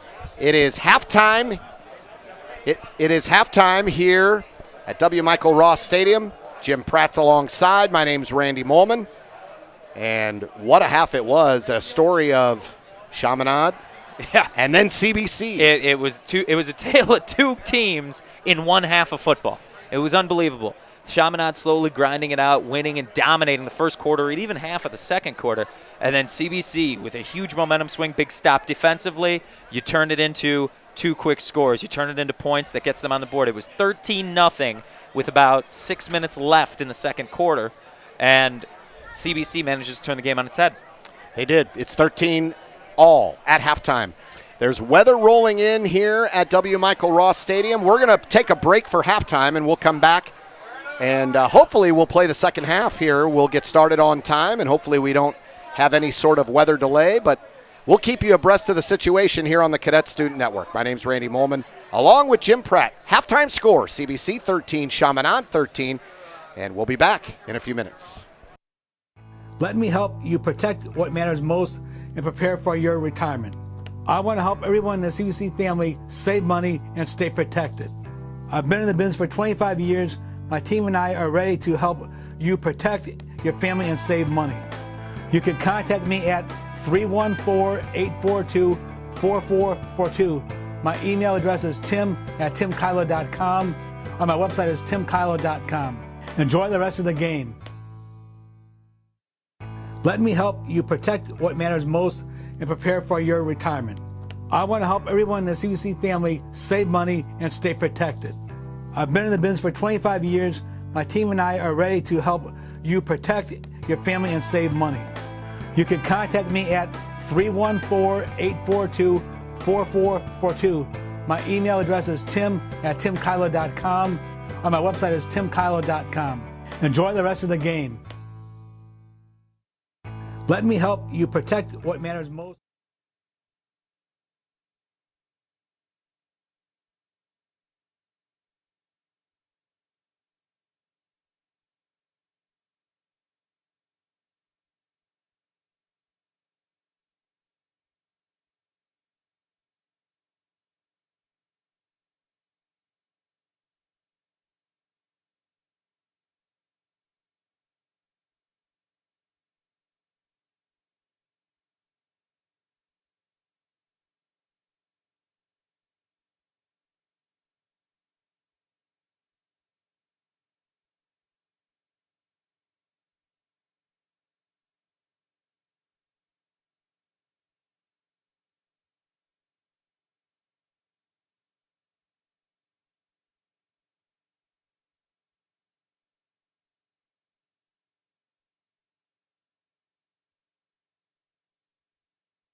We're back here live on the Cadet Student Network. My name is Randy Moehlman.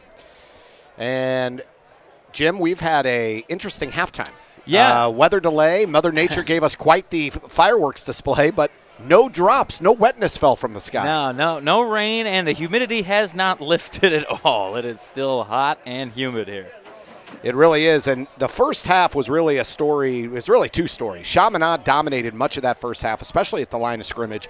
CBC threatened throughout the half, but they just couldn't get out of their own way. Fumble, penalties, and that killed drives. Chaminade took advantage, but then CBC with that quick strike offense, 2 big touchdowns, Gabbert to Cameron Brown, and CBC, here we are, tied up as we start the second half.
And he was able. Gabbert gets a lot of credit too for threading it in there, but great play by Whitley and knocking it down. 3rd down and 7 for the Cadets. Gabbert hands it to Williams, picking over the right side, cuts it back inside the 10, drives down to the 7. He'll be close. He's about 2 yards short. 4th and 2. Now it'll be interesting from the right hash. And with the snap problems we've had on extra points, do they try a field goal here, or will Coach Pingle try to make a statement early? It looks like that's what he's going to do. Yeah, Coach Pingle's going to be aggressive here, try and capitalize on the momentum of the first half. They've got Caleb Allen and Justin Williams firing real well on both cylinders. That's Allen. Fights forward. Wow, that is a 2nd and 3rd effort, driving his legs inside the 5, 1st and goal. Great job by Caleb Allen to not give up after first contact. He takes the hit, absorbs it, rolls out, gets another hit, absorbs it, keeps driving, 1st down, Cadets. That's the most exciting 3-yard run we've ever seen. Gabbert out of the shotgun, pitches it to Brown on the end around. He cuts in. And he is. Oh, Looks I don't know what they're going to just say. Short. Are they going to say he was down? Yep. Wow, Looks like just the short of refs the are goal gonna line. Mark him on the half-inch line. Hard to see from our vantage point here, and we'll see if we get a replay on that. But Cameron Brown looked as if he had gotten in. Second down and goal at the 1. This is Allen diving across. Touchdown, Cadets! All right. And the CBC Cadets have now scored 19 straight points to take the lead. Yeah, that was a great opening drive, starting off with that Trey Haynes return all the way to, I think it was the 35-yard line, giving CBC great field position. Caleb Allen and Justin Williams in tandem in the back, really opening up holes and allowing guys like Cam Brown, Cam Babb to get open for those shots at the end zone. Keep an eye on the long snapper here, Gormley. Struggled with his first two. Let's see if he can get this one back cleanly. He does. Good snap. Etzel's kick is good, and the Cadets have put up 20 straight points now to take a 20-13 lead. The umbrellas start to pop as it starts to drizzle a little bit here at W. Michael Ross Stadium. Right after the rain delay. But that rain is not slowing down this CBC offense. They come out firing. And let's say it right now, I'd almost argue Trey Haynes might be tonight's most valuable player so far. Two huge returns, and both ended up in touchdowns. And I also have to point out that he's recovered from poor receptions on those returns. One had to bounce into his hand. This most recent one had to bounce into his hand. One bounced off his helmet. The other one he had to dive on after trying to take it over the shoulder. So a lot of respect has to go out to Trey Haynes, just keeping his head down, doing his job, and he's doing a great job tonight. So after the halftime fireworks display by Mother Nature that delayed halftime an extra 15 or 20 minutes, the rain didn't start until after this game got underway in the second half, and the rain starts to come down, but that's not going to keep him from playing this game right now. Etzel will kick it off for the Cadets. He's got a big leg. He's a left-footed kicker. He approaches the ball, drills it deep, and that one is going to sail well into the end zone. Chaminade will start at the 20. That's such a weapon to have a kicker who doesn't allow returns like that. Yeah, that's the one thing Otto's been fantastic at these last 2 years. Otto came in as a freshman, not a true kicker. He worked at it, earned his spot on the team as the kicker, and has done a fantastic job since. He's gone to camps, he's exercised, he's worked out. He's made himself an essential part of this team, and he had to work for it, so hats off to Otto.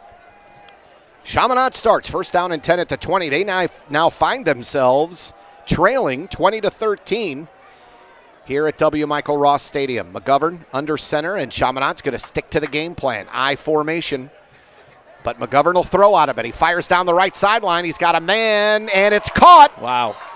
Going up to make the catch is Reggie Crawford, the 6'3" wide receiver. He's a senior. Great job by Crawford there. He got just a half an inch of separation, but that was enough for him because McGovern put it in a spot where only he could go up and get it. He managed to burn Brent Bledsoe there a little bit, but great job by Crawford and McGovern there on the connection. And this is what we talked about with Chaminade. He's a senior. They've got a lot of juniors and seniors playing. A lot of experience for the Red Devils. There's a handoff over the right side, and the CBC defense is up to the task.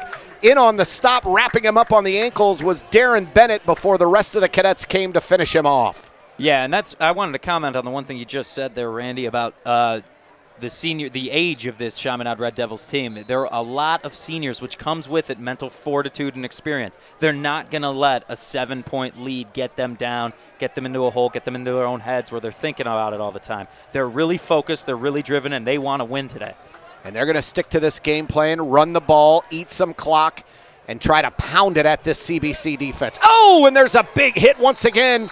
The Cadets are fired up on defense. That's Darren Bennett once again. And, you and I talked about it at halftime. That big hit late in the second quarter by M.J. Anderson really turned the table for the CBC defense. Right, and I think we're seeing the effects of that now. Darren Bennett wants to come out and lay a big hit. M.J. Anderson wants to continue what he's doing. Brandon Zamuda and Luke Carey have been laying hits all night. They've been catching them. Now we see them driving the offensive players back instead of catching them and letting them gain 2 or 3 more yards. Third and long for Chaminade. Out of the shotgun, McGovern fakes the handoff, steps back, fires over the middle. He's got a man, but he overthrows him. Burks had good coverage, but there was a little separation for Damon Bonds Jr. He had position had the ball been accurate. It'll be 4th and 7. Yeah, and the one thing with McGovern, he heard those footsteps coming. Austin Simpson was able to shed his block, get around, get open, and he had a wide open blindside shot at McGovern. He felt it coming. He had to get rid of it quick. 4th and 7. We'll see if Chaminade decides they want to go for it here. McGovern has pooch punted several times out of this formation. We'll see if he does it again here. Do that quick kick right out of the shotgun. 3 receivers in the game, 2 tailbacks. No, he's going to throw the ball. 4th and 7. He's going deep.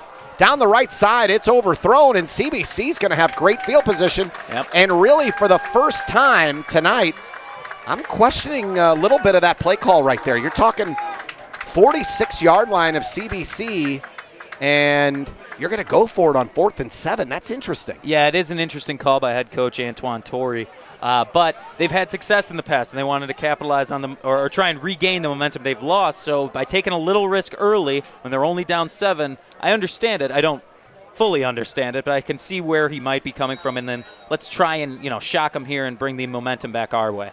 CBC has 20 points, 2 touchdowns, long touchdowns. Brett Gabbert to Cameron Brown, and then just a few minutes ago, Caleb Allen put the Cadets on top. 1st and 10, 4 receivers, no one in the backfield. There's a quick pass out to the running back, Justin Williams. He's looking for a block. He's not going to be able to find it. Cameron Brown did his best, but good. Sometimes you got to credit the defense, and that was a good defensive play by the Red Devils. Yeah, it was a great job. Justin Williams coming out of the backfield in motion before the snap, and the Red Devils saw it, read it right away, and just swept towards that side of the field. The blockers held, Cam Brown especially, and some of the linemen that came out the block, but there were just too many Red Devils in the vicinity for Justin Williams. 2nd and 9, low snap, fired over to the other side, and another good defensive play by Chaminade. Shedding the block was number 10, Andre Whitley, and he tackled Tyler Walton and held him to a yard. 3rd and 8. Cadets leading 20-13, 7:15 and counting, 3rd quarter. Light rain coming down here at W. Michael Ross Stadium. We've had threatening weather all night long, but nothing major has hit yet. Little confusion. Walton now lines up in the slot at the top of your screen. Gormley down here in the slot at the bottom. There's a draw to Williams, and he cuts it upfield, and he fumbles. The ball is loose, and Chaminade may have it. That'll be the 2nd fumble lost if the Red Devils do recover here. And no signal yet. They do. Yep. That ball was punched out. Justin Williams with a nice run, bidding for that 1st down. And a Chaminade defender punched that ball free. And they recover. Let's look at the replay here. He's number 24 reached in there for Chaminade, Jacoby Buchanan, and poked that free. And the Red Devils recover, and they'll take over 1st and 10 at the CBC 48.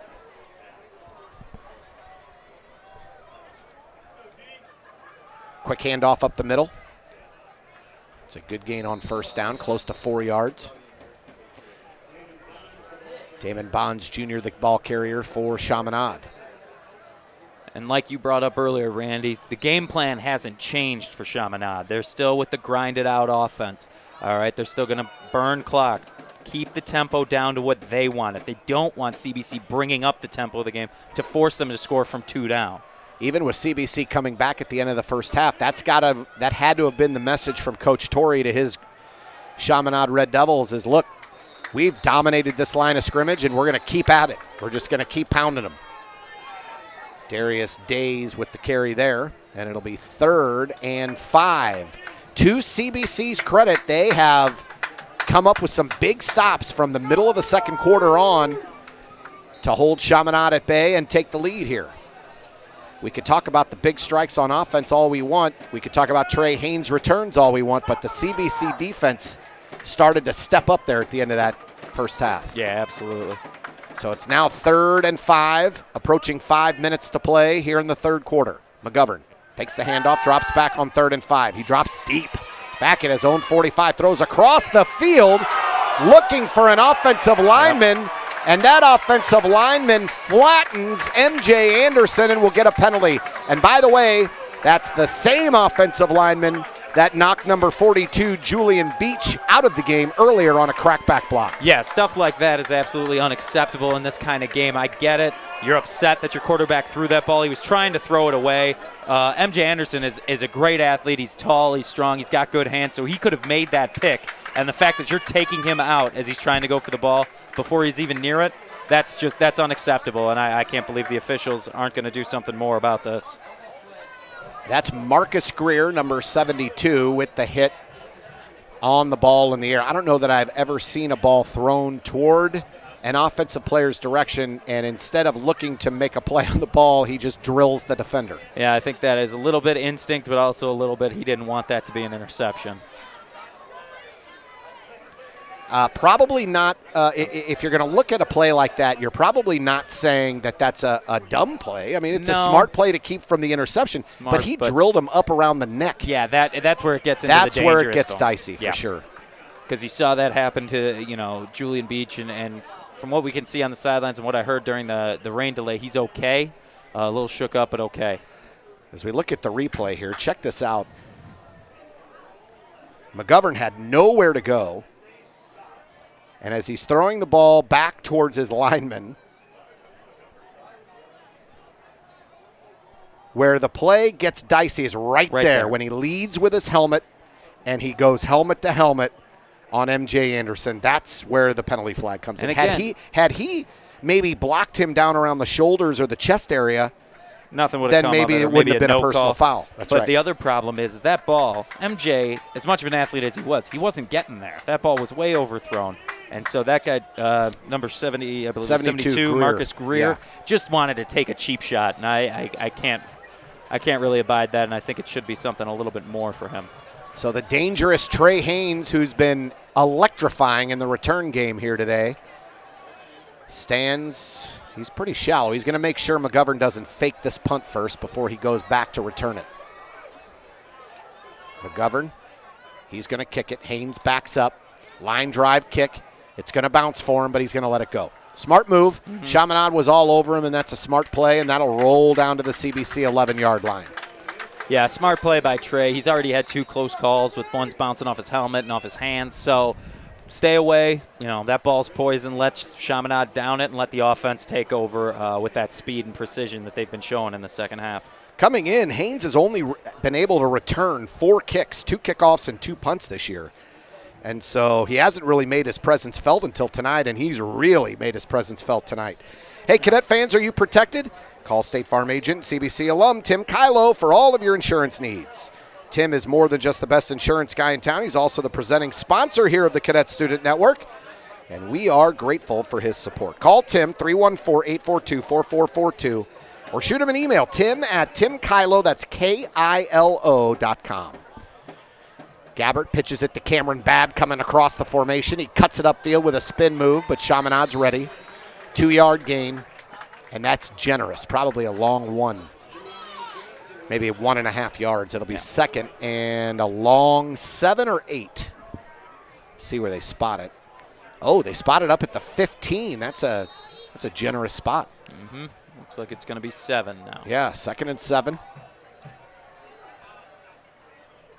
There's the handoff. Cutting it up the middle among the big boys is number 4, Tyler Walton. I'm not sure Tyler Walton should be taking it inside. I don't think so either. I think he's more of an end-around guy.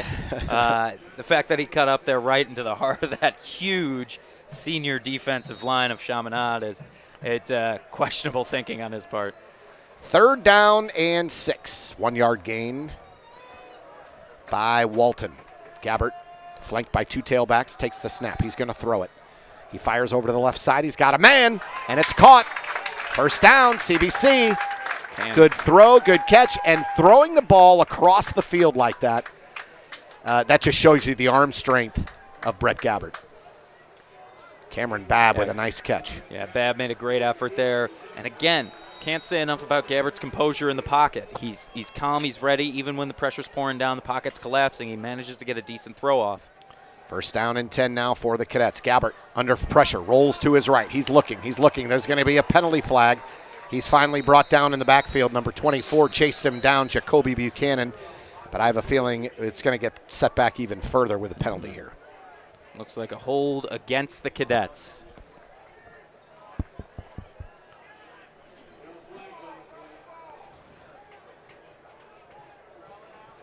So we were talking about Trevor Trout earlier, wondering where he was on offense. And by the way, he plays defense. Yeah. Shame on me. That happens. It happens. We all make mistakes. But I will say he's been relatively quiet on defense. This is a guy who's being recruited by big-time college programs. He is a large man, 6'3", 300 pounds as a junior. He's got one more year of high school football left, and he is a beast, and he's been held relatively quiet here today. That's right. They're doubling up on the offensive protection. Wow. Great move. Caleb Allen with a beautiful spin move gets them within range of this third down, so it's not third and super long. It'll be 3rd and 4. What a run by Caleb Allen. CBC 20, Chaminade 13. Justin Williams with a hole across the 45, across midfield, into Chaminade territory. Great run there by Justin Williams. I mean, he saw the opening, he took the hole, and he has that speed, but also he has that yards after contact power. Finally brought down by Miles Williams. It'll be 1st down and 10, and we have a whistle. Timeout. Chaminade taking the timeout, and this is where the speed of CBC's offense can really start to wear you down. Yeah, and again, I think this is what Coach Torrey wanted for Chaminade. You got to slow them down. That's why the first half they were so effective against CBC, is because they slowed everything down, kind of took CBC out of their depth, made them think a little too much, made the boys get inside their own heads. But now that the offense is clicking, the defense is fired up, as you've seen in the last couple of drives, I think we're in for a very interesting second half. We want to say thanks to one of our newest sponsors on the Cadet Student Networks. That's Mercy Sports Medicine. Mercy is ranked as a top-tier Catholic health system nationally and offers the highest quality health care for students and their families. We know that firsthand here at CBC. Athletic trainer Kristen Jeans and the team at Mercy take care of our cadet student athletes. To learn more, visit mercy.net. So from the 43-yard line of Chaminade, CBC trying to put some distance in between them and the Red Devils right now. They have a 7-point lead. If you're just joining us here in the second half, the Cadets were down 13-0. They've scored 20 straight points and are driving for more. Williams takes off in motion. Gabbert takes the snap, looks, fires it, and Cameron Babb goes up to make a play. Stiff arm inside the 20. Goodbye. 43 yards. That's 3 touchdowns of 40-plus for Brett Gabbert to his receivers. That one was about 80% Cameron Babb. I'm going to go with 90% Cameron Babb. Holy cow. Babb goes up in the middle of the field, makes a great catch, surrounded by Chaminade defenders. 2 linebackers coming up. The DBs are coming down on him. He somehow manages to find a gap, cut to the outside, and that breakaway speed. Holy cow, he really turned on the burners, and that's another CBC touchdown. The impressive part of that touchdown was his body was facing Gabbert, and when he turned and started running, he was at full speed in a split second, and using that stiff arm to create some distance between him and the goal line. And you can't say enough about the athleticism of Cameron Babb. Holy cow. This is why you just saw it on display, why Cameron Babb is being highly recruited out of the St. Louis area to play college football. He scores on a 43-yard touchdown. And he's over there congratulating his teammates. They're congratulating him, of course. Mm-hmm. You know, it's funny. I was, about a year ago, I was at a doctor's office. I see a very large man walk in with a CBC cap. And so I went over and introduced myself. I said, my name's Randy Moehlman. I do all the play-by-play on the Cadet Student Network. He goes, oh, I've listened to you. I'm Cameron Babb's father. And I can tell you that when I walked over to him, it was like looking at the Incredible Hulk. His dad, have you seen his dad? I've met him. His dad is a large man. Yes. You could tell where he gets his physical, where Cameron gets his physical presence and his athleticism from, that's for sure. Yeah. So Otto Etzel will kick off. CBC has dropped 27 straight on Chaminade, and they lead 27-13. Here's a line drive kick being returned by Chaminade. There's a hole and a seam up the middle to the 40. Chaminade will have good field position. Number 8, Miles Williams, took that return. Yeah, rare miss for Otto Etzel. Usually he's almost a robot and getting it into the end zone, not allowing a return. I think he shanked this one a little bit, line drive right at the first row of blockers, and managed to take it out to the 40. So Chaminade starting with good field position. You don't want to let this team back in the ball game. Chaminade, now what gets interesting here, Jim, is if Chaminade decides that they still are going to play their game. We got a penalty at the end of that play that we did not see. Yep. And that's going to be a personal foul penalty 15 yards after the play against CBC. There's been too many of those here tonight. Chaminade will take it over now at the CBC 45. What'll be interesting is with this score, if Chaminade continues to try to pound the ball, or if they're going to now start trying to put it up, thinking they got to get back in this game. And they put it up right out of the gate and hit Reggie Crawford over the middle. First down, Chaminade, 10-yard pickup. Yeah, again, I've got to give a lot of credit to this Michael McGovern. He's a senior quarterback. He's been starting for 3 years on varsity. He is composed. Holy cow, those linemen from CBC were right on top of him. He still stood strong, and threw a bullet across the middle. Handoff up the middle. Still churning. Number 21, good effort there from Bryce Johnson. Yeah, Johnson, gain of 5. Smart heads-up play by Johnson. He knew he wasn't down, and the CBC defenders were starting to let go a little bit, and he just kept his feet moving, gets an extra 2 yards. MJ Anderson is going to limp off the field. He needed to be helped up. Checking in for MJ Anderson is Linnell Boyd Jr., the junior defensive back.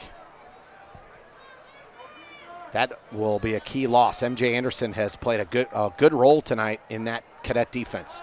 McGovern back at his 40, fires across the field, and it goes off the hands of number 20, Doug Agnew. Now, ball's a little high, but it was very catchable. Yeah, absolutely. Again, we've seen it about 6 times tonight from both sides of the ball. If it hits you in the hands, you have to come down with it. I mean, it had a little salt on it. It was a little quick, but still, Agnew, he's a wide receiver. You got to come down with that ball. 3rd down and 6 for Chaminade. Ever since the middle of the second quarter, the CBC defense has stopped this Red Devil offense. They've done a great job containing Chaminade. McGovern rolls right, fires deep down the right side, looking for his man. We may get a flag, yeah. Yep. There was a lot of contact on that route, and I don't know who's at fault. Like, if I'm just watching this play, it seems to me that a wide receiver is also using his hands, pushing off, but they're going to call it on the defensive back every time. I'm guessing so, too. I mean, it looks pretty obvious, especially I got to give the wide receiver a little bit of credit. He embellished a little bit at the end, but, yeah, he's going to get that call almost 9 times out of 10. And they did. So it's a pass interference call on number 5, Cameron Babb, down the sideline there. And Chaminade will have a first down on that play. You know, that's the thing about taking deep shots is every so often you'll get a pass interference call that goes your way, and that's why you got to keep taking those shots. Chaminade hasn't taken many of them tonight, but that was a good 3rd down, long chance there for the Red Devils. The truth is the offensive wide receiver stopped his route, and so when that happens and hands start to fly, they're always going to call it on the defensive back, but I'd argue sometimes the offensive player is part of that too. Up the middle now, number 21. He drives his feet. That's Bryce Johnson, and he'll gain about 5. It'll be 2nd and 5 for the Red Devils. They're marching now, 1:30 and counting here in the 3rd quarter, 27-13 CBC. Yeah, and again, the Red Devils haven't busted off any real big plays, nothing huge, nothing longer than 20, 30 yards. Except for the one touchdown. Other than that, you're right. Oh, exactly. I was referring to this drive. Oh, yeah. This drive. This but drive it's been for CBC sure. consistently shooting themselves in their own foot. 2 15-yard penalties. That's right. So up the middle again, it's Johnson. He backpedals and leans inside the 10, and that CBC defender did not take – he took the brunt of that hit. Yep. He came in to tackle him. That's number 13, Brent Bledsoe, and he came in to make that tackle, but he was not anticipating a backpedaling Bryce Johnson. Right, and I think Brent Bledsoe's a little shook up on that play. He's holding his shoulder. He took a knee for a minute, but now he's back up. He's trying to walk it off, you can tell.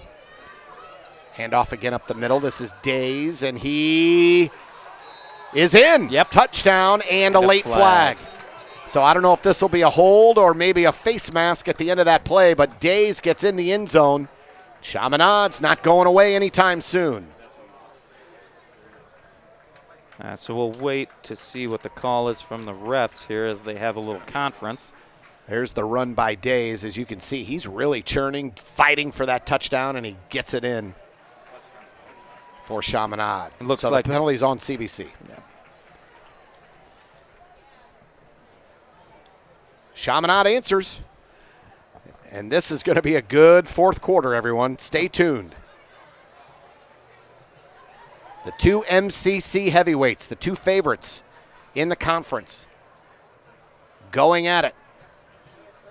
Whoa, they called a face mask on both sides. I thought I saw him. Oh, I see. Okay. He pointed towards Chaminade and then corrected himself and turned around and pointed towards CBC. Yeah, and that penalty will be assessed on the kickoff. Yep. So coming in to attempt the extra point now, number 31, that is Riley Sheehan.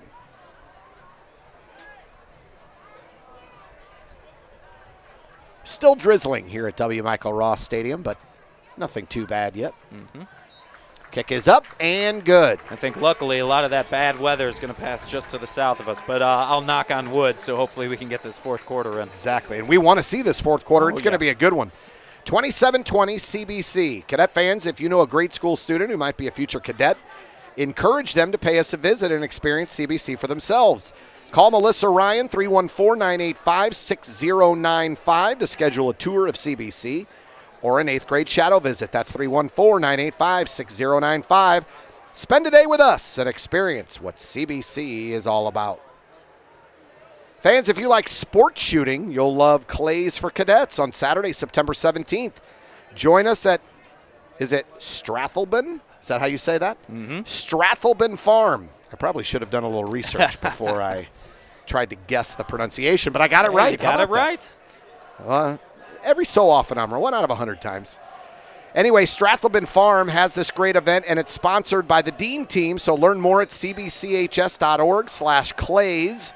Or call Perry Jackson in our advancement office, 314-985-6029. McGovern to kick. It's a line drive kick. They don't want Trey Haynes returning this one. This is number 12 on the return for CBC. That's Linnell Boyd Jr. That is on purpose to keep it away from Trey Haynes. Yeah, Chaminade has seen the danger of kicking to Trey Haynes at this point. His speed, his vision up the field. And they don't want to deal with that kind of response to their quick score. So they want to keep it out of his hands. They want to slow the game down again, back to their tempo. They want to get the ball back and score again. CBC now comes out, first down and 10 at the 30-yard line. CBC was in a barn burner last week at East St. Louis, lost in the final minute of the game to the East St. Louis Flyers in one of the best games of the area that you'll probably ever see this season. Justin Williams over the right side. Good play by the Chaminade defense. They sniffed that out pretty quickly. Yeah, definitely. Shedding a couple blocks off the line there. 2 DBs managed to crash, and a lineman managed to get over and keep Justin Williams from getting the outside. I keep screwing that up. I had his brother Julian last year. That's there tough you go. With the Jays. Miles Williams and Jacoby Buchanan were in on the stop there for Chaminade. No gain on the play. CBC will let this clock run out, and we'll go to the fourth quarter with the Cadets leading Chaminade 27-20. Here at W. Michael Ross Stadium, light rain coming down. We've had lightning in the area all night long, but not enough and not serious enough to delay this game. And the fans here are very, very happy about that. CBC leads Chaminade 27-20. And I don't know if you heard that crowd. There was a gasp as there was a huge line of lightning that just struck right over the trees on the opposite side of the scoreboard. And everybody oohed and ahed when they saw that. And I see Athletic Director Rocky Streb going out to talk to the officials, and it looks like they are going to call for a delay. Just as I said that we were not delayed, I should have knocked on wood, or I should have never said. I jinxed the whole thing. Well, I want to apologize to all of the Cadet fans listening in and watching this game on the Cadet Student Network, and everyone here in the stadium, because I jinxed it. Well, it's all right. My fault. No, I don't think so. But it looks like we'll have another 30-minute rain delay. Yeah, so the rule is, now correct me if I'm wrong. Sure. The rule is for every lightning strike within 20 miles of the vicinity of this stadium, that it is a 30-minute delay. So, so right now we're at 30, and if we got another lightning strike, it's another 30. Not another 30, but it's 30 minutes again from that strike. From that point, yes. Right. So it looks like we're going into another weather delay here at W. Michael Ross Stadium. CBC leads 27-20 over Chaminade. You know, I wanted to talk before we go to break here. Sure. As you see the sign on the Cadet Student Network that we're in a delay. I wanted to talk. We're talking about the East St. Louis game, and this game's a tough one, Chaminade, CBC and Chaminade. But look at the schedule going down here with CBC. How about this Murderers Row? Yep. At Jeff City, Rockhurst. You had East St. Louis and Chaminade, and SLU High's no slouch, all on your schedule this year. What a schedule. Yeah, it's an extremely difficult schedule. The one you did leave off that was a heck of a game to watch 2 weeks ago is we played Christian Brothers Memphis. Again, a Class 4A title contender in Tennessee, great team. But everybody during the summer, when they looked at this schedule, they said, holy cow, if this team isn't going to be, if this team's going to be good by the end of the year, they're going to be great. They're going to be state championship great because they are running a gauntlet of powerhouse football teams in Missouri and, of course, the St. Louis area over in Illinois. Yeah, you just look at the teams out of conference. East St. Louis, Jeff City, and Rockhurst all in the same season? Rockhurst, the exact same team that beat us in the title game last year. So, exactly. So, definitely a challenging schedule for a young cadets team. So I think it's a great thing. You're going to see these young guys develop and get better as time goes on. So, and we've seen that. We've seen it from the first game. We've seen little jitters and mistakes, especially the youth of the team. But now we're seeing a team that come later in the season, we're going to make a very good run at it, I think. They will be very well tested for the playoff run. This is Randy Moehlman, Jim Platt alongside Cadet Student Network, and we are again in a weather delay. We're going to take this break, and we will come back and give you updates throughout the delay, and hopefully we'll get to play the fourth quarter here this evening from W. Michael Ross Stadium.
We are back live at W. Michael Ross Stadium. You're watching on the Cadet Student Network, and yes, it's time to play football, Jim Platt. Yeah, after a 50-minute delay or so, CBC and Chaminade are back on the field, ready to go, but the rain is pouring down harder than ever. The lightning has abated, and now we are ready to have the fourth quarter of a very, very intense and fun football game. The MCC opener for CBC, they lead 27-20 as we head to the fourth quarter. Brief reset. CBC was trailing 13-0 in the first quarter to Chaminade, or actually early in the second quarter. CBC then charged back to tie the game at halftime, took a 27-13 lead, and then right at the end of the quarter, Chaminade punched it in to keep this game close. As Jim just said, the rain is coming down hard, but it looks like we're going to try to get this fourth quarter in as CBC leads 27-20. This is the Cadet Student Network. My name's Randy Moehlman, Jim Platt alongside. And fasten your seatbelts. This fourth quarter is going to be fun. Yeah, it's going to be a doozy. A lot of smash mouth football, keeping it close, keeping it tight. Nobody wants to afford any mistakes at this point. CBC's made a lot early on in the game. Chaminade, very few. But CBC's capitalized on the few they've made to go up 27-20. So looked for a lot of gives to Justin Williams and Caleb Allen. We might even see that wildcat formation we saw at the beginning of the game again. And if it looks like they're going to start with it. Brett Gabbert is lined up as a wide receiver at the top of your screen. Cameron Babb looks like he's going to take the shotgun snap to start the fourth quarter. CBC looking for a big play. If you remember, those of you who've been tuned in, the very first play of the game, Cameron Babb took a wildcat, ran 81 yards for a touchdown, and it was called back for a hold. Here we go, fourth quarter action, CBC and Chaminade. Here's Babb rolling out, switches the ball into his left hand, cuts to the sidelines up to the 25 before being run out of bounds by number 18. That's Jamarion Johnson. Yeah, nice job by Cam Babb finding the open lane on the outside. Couple of good blocks on that sweep, and he manages to pick up about 7. 7 yards on the play. Gabbert back now at quarterback. 2 tailbacks flanked. Williams and Allen. 3 receivers in the game. Handoff to Allen. The ball is fumbled. Allen falls on it. We had an exchange like that earlier in the game. There's a penalty flag here at the end of the play, but earlier in the game there was a botched exchange where Chaminade recovered that fumble. Allen was able to pounce back on that one. Let's see. Oh, yeah. That's a personal foul on Chaminade. Big, big break for CBC. Yeah, huge break for CBC there, recovering from the botched handoff. Again, this rain is really going to play a huge factor in this fourth quarter. We thank those of you who have stuck with us all night long here on the Cadet Student Network. Jim and I appreciate it. We know that they stay just for us, Jim. I would argue the same. I'm glad to have you folks with us. Appreciate you coming through on the rain delay. Absolutely. We had, I think, something like 160 people that stayed on the broadcast throughout all of the rain delays. And I know we've had more viewers than that all night. Babb cuts it upfield inside the 40 down to the 36. And another first down for CBC. Again, the Wildcat seems to be working for Babb and the Cadets. A lot of holes to the outside, and Babb's speed and athleticism is just too much to contain. First down and 10 now for CBC. They have the ball at the 35-yard line of Chaminade. Gabbert hands it to Caleb Allen, covers it with both arms, now cuts it to the outside. He's got room inside the 20 and run out of bounds at the 10. But there's a penalty flag on the field. And immediately, CBC offensive lineman number 74, Ben Stater, ran over to the referee to talk to him. And I imagine the call may have been on Stater, and that's why he went over to state his case. Did you see what I did there? I see what you did there. See what I did there? You know who would appreciate that? A CBC alum and fellow teacher, Tom Eichwald. I know he's listening at home, and he is the master of the pun. So I've got to say hi to Tom. Thanks for listening, Tom. But I know you enjoyed that. Oh, yes. And I'm now that you say that, I am going to say that one was for Tom. All right. So that'll push CBC back now. It'll be first down and 18 back at the 44 of Chaminade. Fourth quarter action, 27-20. CBC leads Rain coming down here at W. Michael Ross Stadium. Caleb Allen cuts it upfield in a big hole, scoots to the outside, and a big gain down to the 31. 13-yard pickup for Caleb Allen. Yeah, great inside vision by Caleb. He made a great cut to the outside and was able to pick up a bunch of yards. So now we're looking at second and manageable rather than second and 10 or 20. Manageable in this case is 5. Second and 5. Shotgun snap for Gabbert. He gives it to Allen again, who takes it up the middle. Not much there. No gain for Caleb on that play. Looked like the big man, Trevor Trout, was on the bottom of that. Let's see. No, actually number 62, it looks like, emerges. Nick Rallo.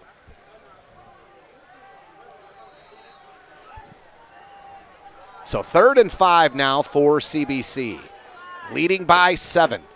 They scored 27 straight points after being down 13-0. Gabbert hands it off. Williams powers to the 30. And that's a yard gain. It'll be 4th and 4 for CBC. This looks like 4-down territory. I think so. You know, Coach Pingle's not one to sugarcoat it. He's going to be aggressive. He's going to go after the ball. He's going to go after the end zone. He needs that win. He wants to secure this game now. And let's say that you could say he's aggressive to a fault, and even if it doesn't pan out, that's not going to scare him away from doing it again. Gabbert rolls, gets away from pressure. Now looking, fires across the field, and that was almost intercepted. Oh.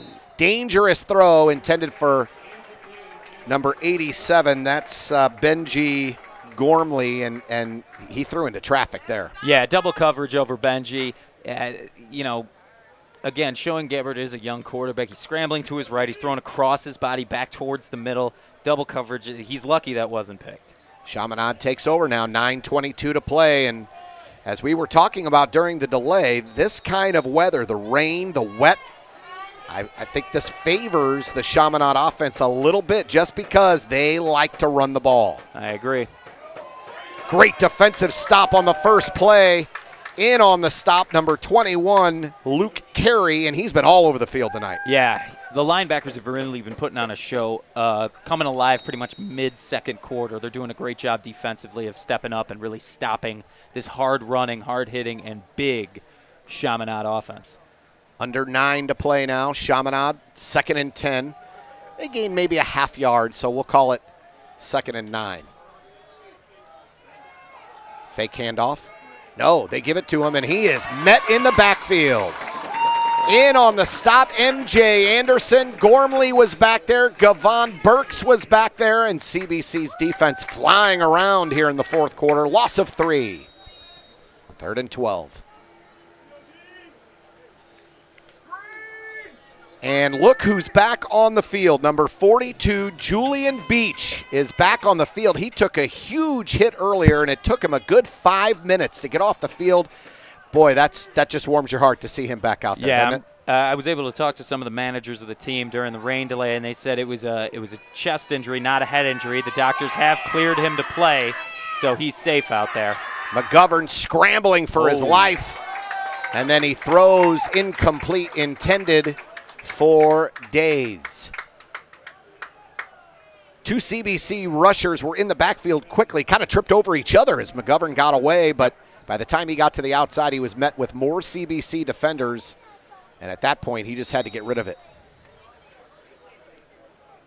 Now lining up to punt for the first time, Jackson Mooney is standing back to punt, not McGovern. Interesting. CBC doesn't have a return man in the game. And he shanks it. Off the side of his foot, and it goes out of bounds. Right near midfield. CBC will have excellent field position after that punt. Actually, that could have been worse. It looked like off his foot it was going to go immediately out of bounds, and it took a favorable hop and probably gave him an extra 10 yards before it went out of bounds. Yeah, that was really a lucky break for, I believe it was Mr. Mooney. You said Jackson Mooney.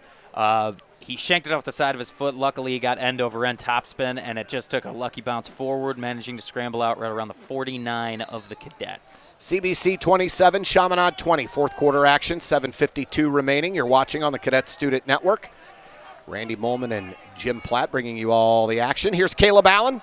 He finds a seam and he exploits it for about 5. 2nd and 5 for CBC.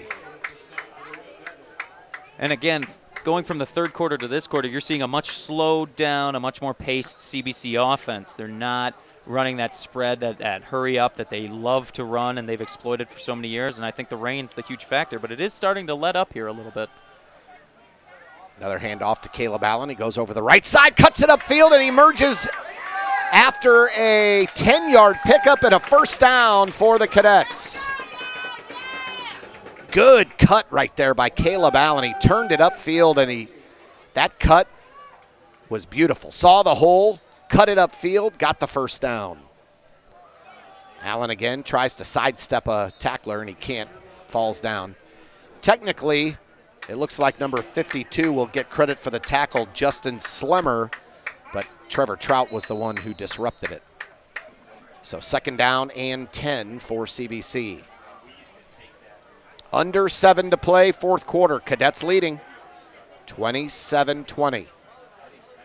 Out of the shotgun, Gabbert flanked by 2 tailbacks. Hands it to Caleb Allen on a misdirection. He's got a big hole. Caleb Allen for 9. Now the ball popped loose. free, but I don't know if that play was over. The referees or the officials made it seem like that was a live ball, but I thought he was down. CBC maintains possession. Whether that was a recovery or they called him down, I'm not 100% sure. I think they called him down in that play. The ball came out after his knee had hit the ground. Antoine Higgins has checked in at tailback, and Josh Wallace has been in on this drive as a receiver.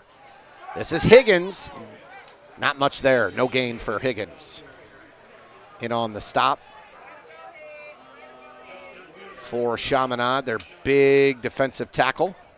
Number 53, Justin Wims. He's listed at 6'3", 400. Is that a typo? I sure hope so. Holy cow, that is a big lineman. Very big lineman, and plugging up holes in the middle there for Chaminade. Here's Caleb Allen over the left side. He's going to get the first down before being dragged to the ground by Andre Whitley, and we have penalty flags in the backfield, so that first down may come back.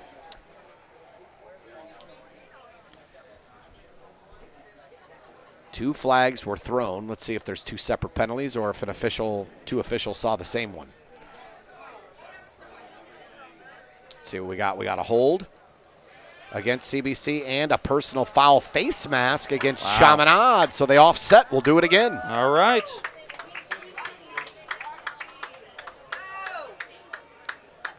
We go back to 4th and 2 for the Cadets. Returning to the game, number 4, Tyler Walton. He checks back in for Higgins. Play clock hasn't actually started yet. They set the ball down at the 28-yard line. 4th down and 2 for CBC. A first down eats more clock, gets them closer to the end zone. Gabbert can't believe they didn't call a penalty on the defensive line. He thought that defensive lineman jumped. He thought Wims came across. They didn't call it. 4th and 2. Here's the snap. Caleb Allen gets it, looking for room. He's not going to get there. Nope. Chaminade holds, and Chaminade will take over on downs with 5:12 remaining. I agree with Gabbert's assessment on that one. I think Wims did jump a little bit before the snap, and CBC with the hard count got what they wanted, a guy to jump and gets that first down for them, moves the chains, but the officials didn't see it, so we're going to have to go with them on this one. And it looks like that same player is down. Yeah, Chaminade player down on the turf. And they will attend to him and make sure he's okay. We've had a couple of injuries tonight. So glad to see Julian Beach back out there after the hit he took earlier. Right. So Chaminade will take over 1st and 10 at the 28. CBC leads 27-20. Cameron Brown's had a big game, 2 40-plus yard touchdown catches, as does Cameron Babb. Had a 43-yarder in the 3rd quarter. Babb's also been pulling double duty on defense as a defensive back. And he's been doing a great job running contain on the deep threats for Chaminade.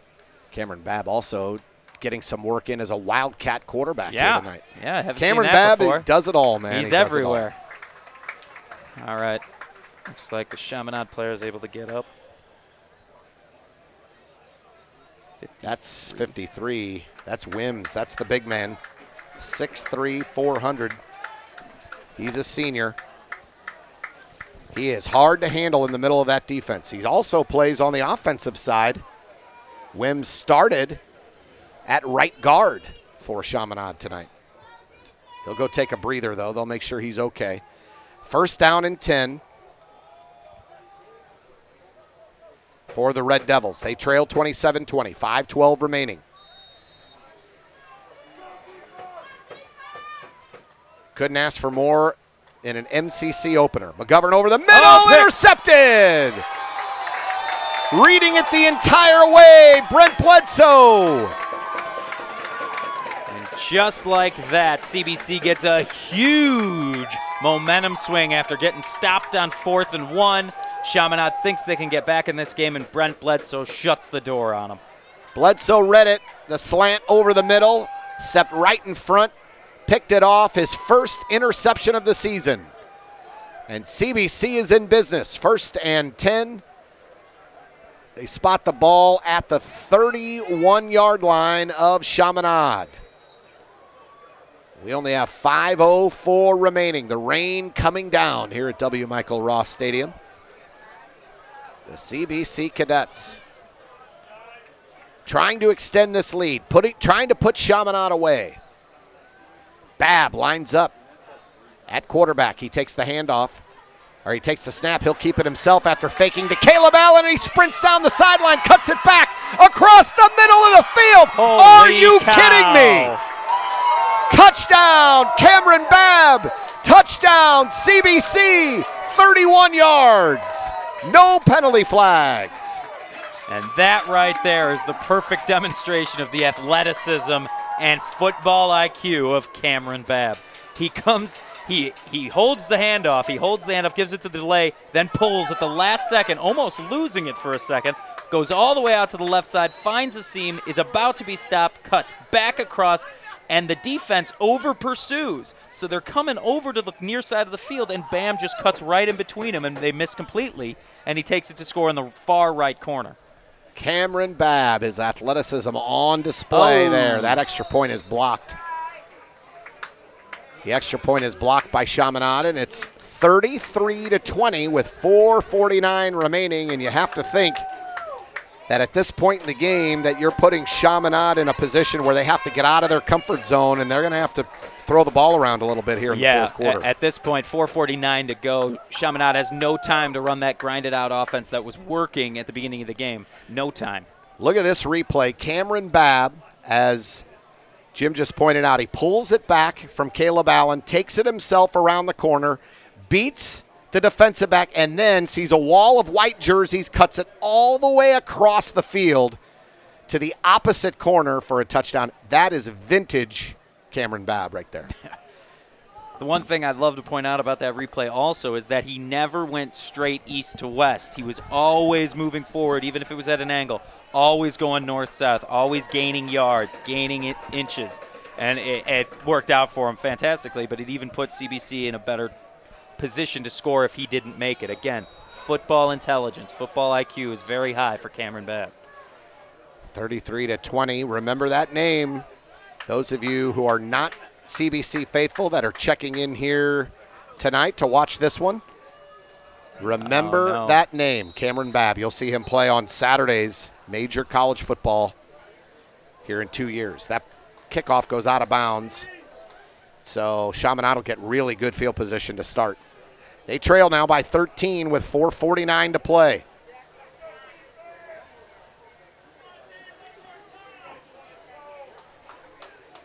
CBC Cadets were at one time down 13-0. They've outscored Chaminade since that point, 33-7. Hoping they can hold on here. We've gone through a couple of weather delays. We're playing in the rain right now. McGovern fires to the sideline. It's caught. And a good hit there by Bledsoe. And number 20, that was Doug Agnew with the catch. Agnew stopped just short of the first down, but again, as you said earlier, Randy, they're going to have to go to the pass, and they did here, and we're going to see how well they can maintain it for a drive. 2nd down and 1, 4:41 left in this one. CBC trying to improve to 3-1, 1-0 in the MCC. Fake handoff, McGovern rolls right, looking downfield, fires over the middle, caught. That's Reggie Crawford with the catch over the middle, and a nice throw, nice run and throw there by McGovern. Yeah, I got to give a lot of respect to McGovern there. Again, he's showing the fact that he's an experienced leader, senior quarterback, calm, cool. Even as the pocket collapses, he gets out, finds the receiver. Oh. That ball almost intercepted. Well covered by Cameron Babb, looking for Crawford. It'll be 2nd and 10 now for Chaminade at the CBC 45-yard line.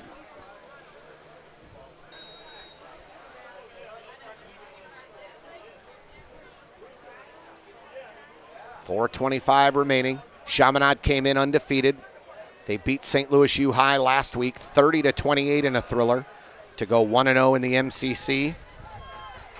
And now they're trying to knock off CBC.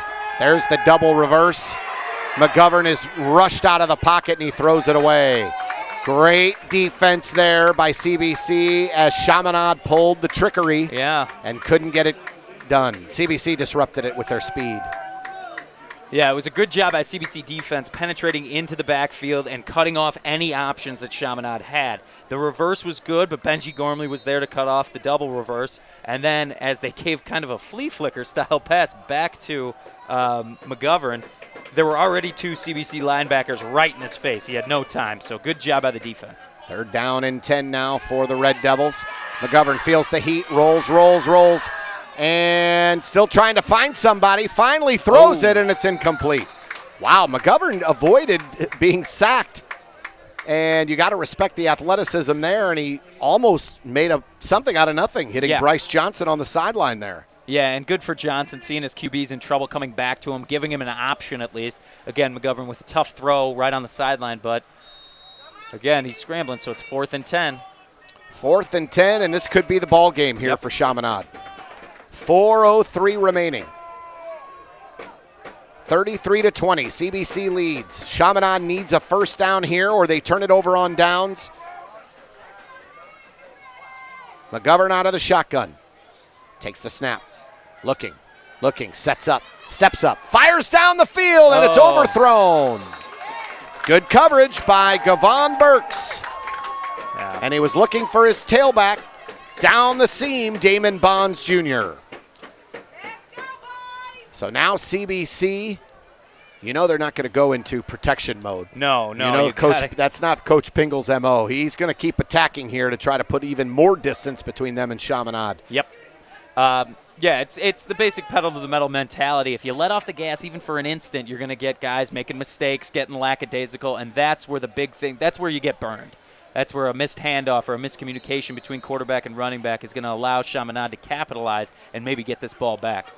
It is about protection and safety, but it's also about maintaining control of the ball. Damon Jones checks in at wide receiver. Josh Wallace has returned at wide receiver. You may remember that name from CBC basketball season, Josh Wallace.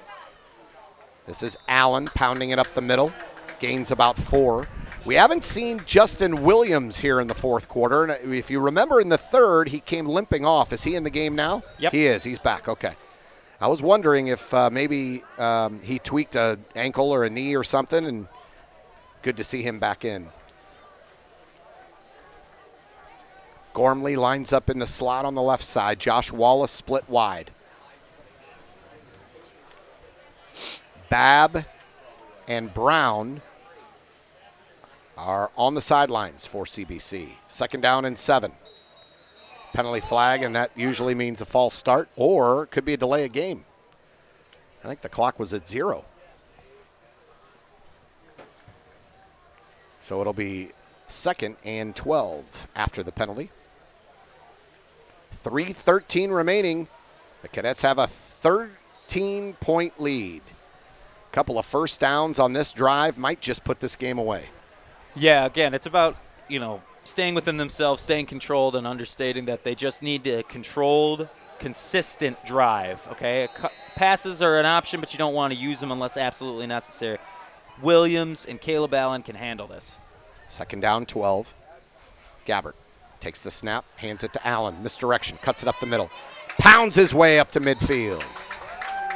It's a good 7-yard pickup there for Allen. It'll be 3rd and 5. And really, Caleb Allen has really been the workhorse here in the fourth quarter.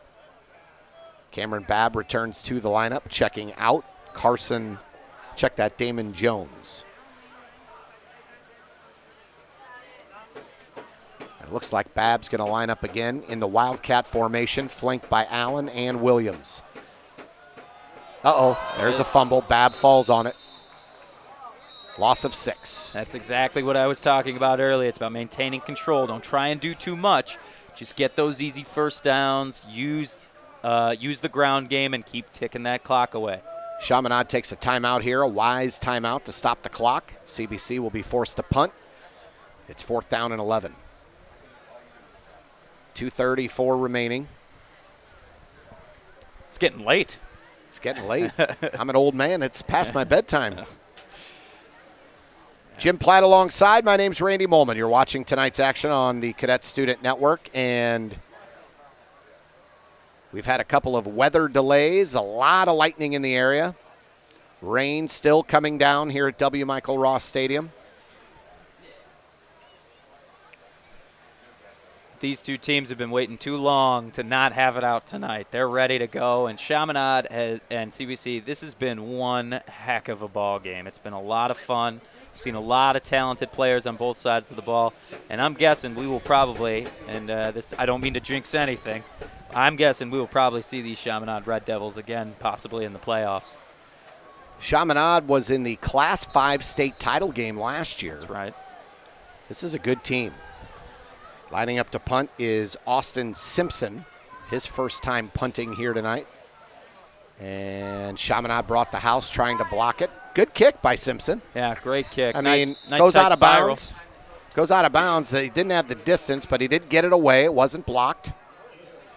And Chaminade will take over up near the 40-yard line. Looks like they'll mark it at the 41. Right, again, Chaminade needs a quick score if they want to still make a game of this one. There's 2:27 left, and Chaminade's down 13 points, 33-20 the score. They actually mark it at the 40, and it'll be first down, Chaminade. McGovern has number 21, Bryce Johnson, flaked to his left, 3 wide receivers at the top of your screen. McGovern stands in, fires over the middle, he's got an open man, and it goes right through his fingers. Number 20, Doug Agnew. And that's a tough catch, especially over the middle, because you know someone's behind you ready to deliver a hit. Right, again, Agnew had to turn and spin to get the right angle on that ball. It does go off his hands. It was a little high, which we've seen several of those tonight, but definitely a catchable ball. But as you mentioned, Agnew knew Brent Bledsoe or Kevon Burks were lurking somewhere to lay the wood on him. So Zamuda was ready to lay that hit on as well, and he's been held quiet tonight in terms of tackles. Mm-hmm. He was tied for second on the team coming in with 18. McGovern to the sideline. Crawford, that's defended by Cameron Babb. Babb swipes it away with that big right hand, and it'll be 3rd and 10. 2:16 remaining. Next week, CBC at DeSmet. You can watch all the action on the Cadet Student Network. Another big MCC tilt. McGovern down the sideline, and there's Brent Bledsoe. great athleticism. That is perfect technique for a defensive back. Yeah, great athleticism by Bledsoe. Reads the ball, gets out in front just a little bit, gets that left hand out there, jumps, and swats the ball down perfectly. Good job by Bledsoe, and great field awareness, too. Does it all without draping the receiver and causing a pass interference. Fantastic play by Brent Bledsoe. So it's 4th down and 10. Chaminade now needs this first down if they want to stay in this game. McGovern Looks, has plenty of time. Fires over the middle, he's got his man. That's Damon Bonds Jr. down to the CBC 39. And that time, you got to give the offensive line credit. McGovern had all day. Yeah, it was almost as if CBC couldn't get anywhere near him. They were all shoved off to the left. Checking in at wide receiver, Jackson Mooney. He's in the slot, the big slot receiver there. There's a catch. That's Bonds Jr. again. That's Agnew. Agnew over on the sidelines makes the catch. Chaminade quickly to the line of scrimmage. 2nd down and 3. McGovern looking. He's got time. In the face of pressure, he fired down the field to Crawford, and it's incomplete. McGovern stood in there very well, took the hit. It'll be 2nd and 10. Check that, 3rd and 3. 3rd and 3.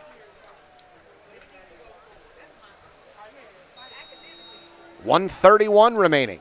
CBC 33. Chaminade 20.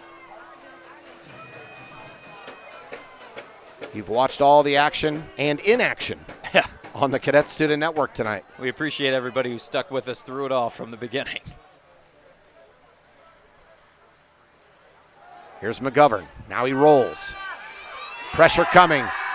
And, he avoids the sack. He's still looking downfield. He fires across the field, trying to get it to Mooney, but the ball hit the turf first. Yep. Ball bounced into his arms. In baseball, you'd call that a trap. Yep. Mooney, give him credit. He came back to the ball. The big 6'5" senior tried to make a play there for his quarterback, but again, McGovern impressing with his athleticism, avoided the sack. 4th down and 3. McGovern takes the snap, looks, fires over the middle. It's dropped.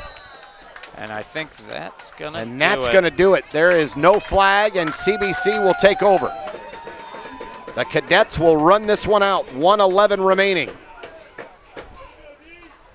I think Chaminade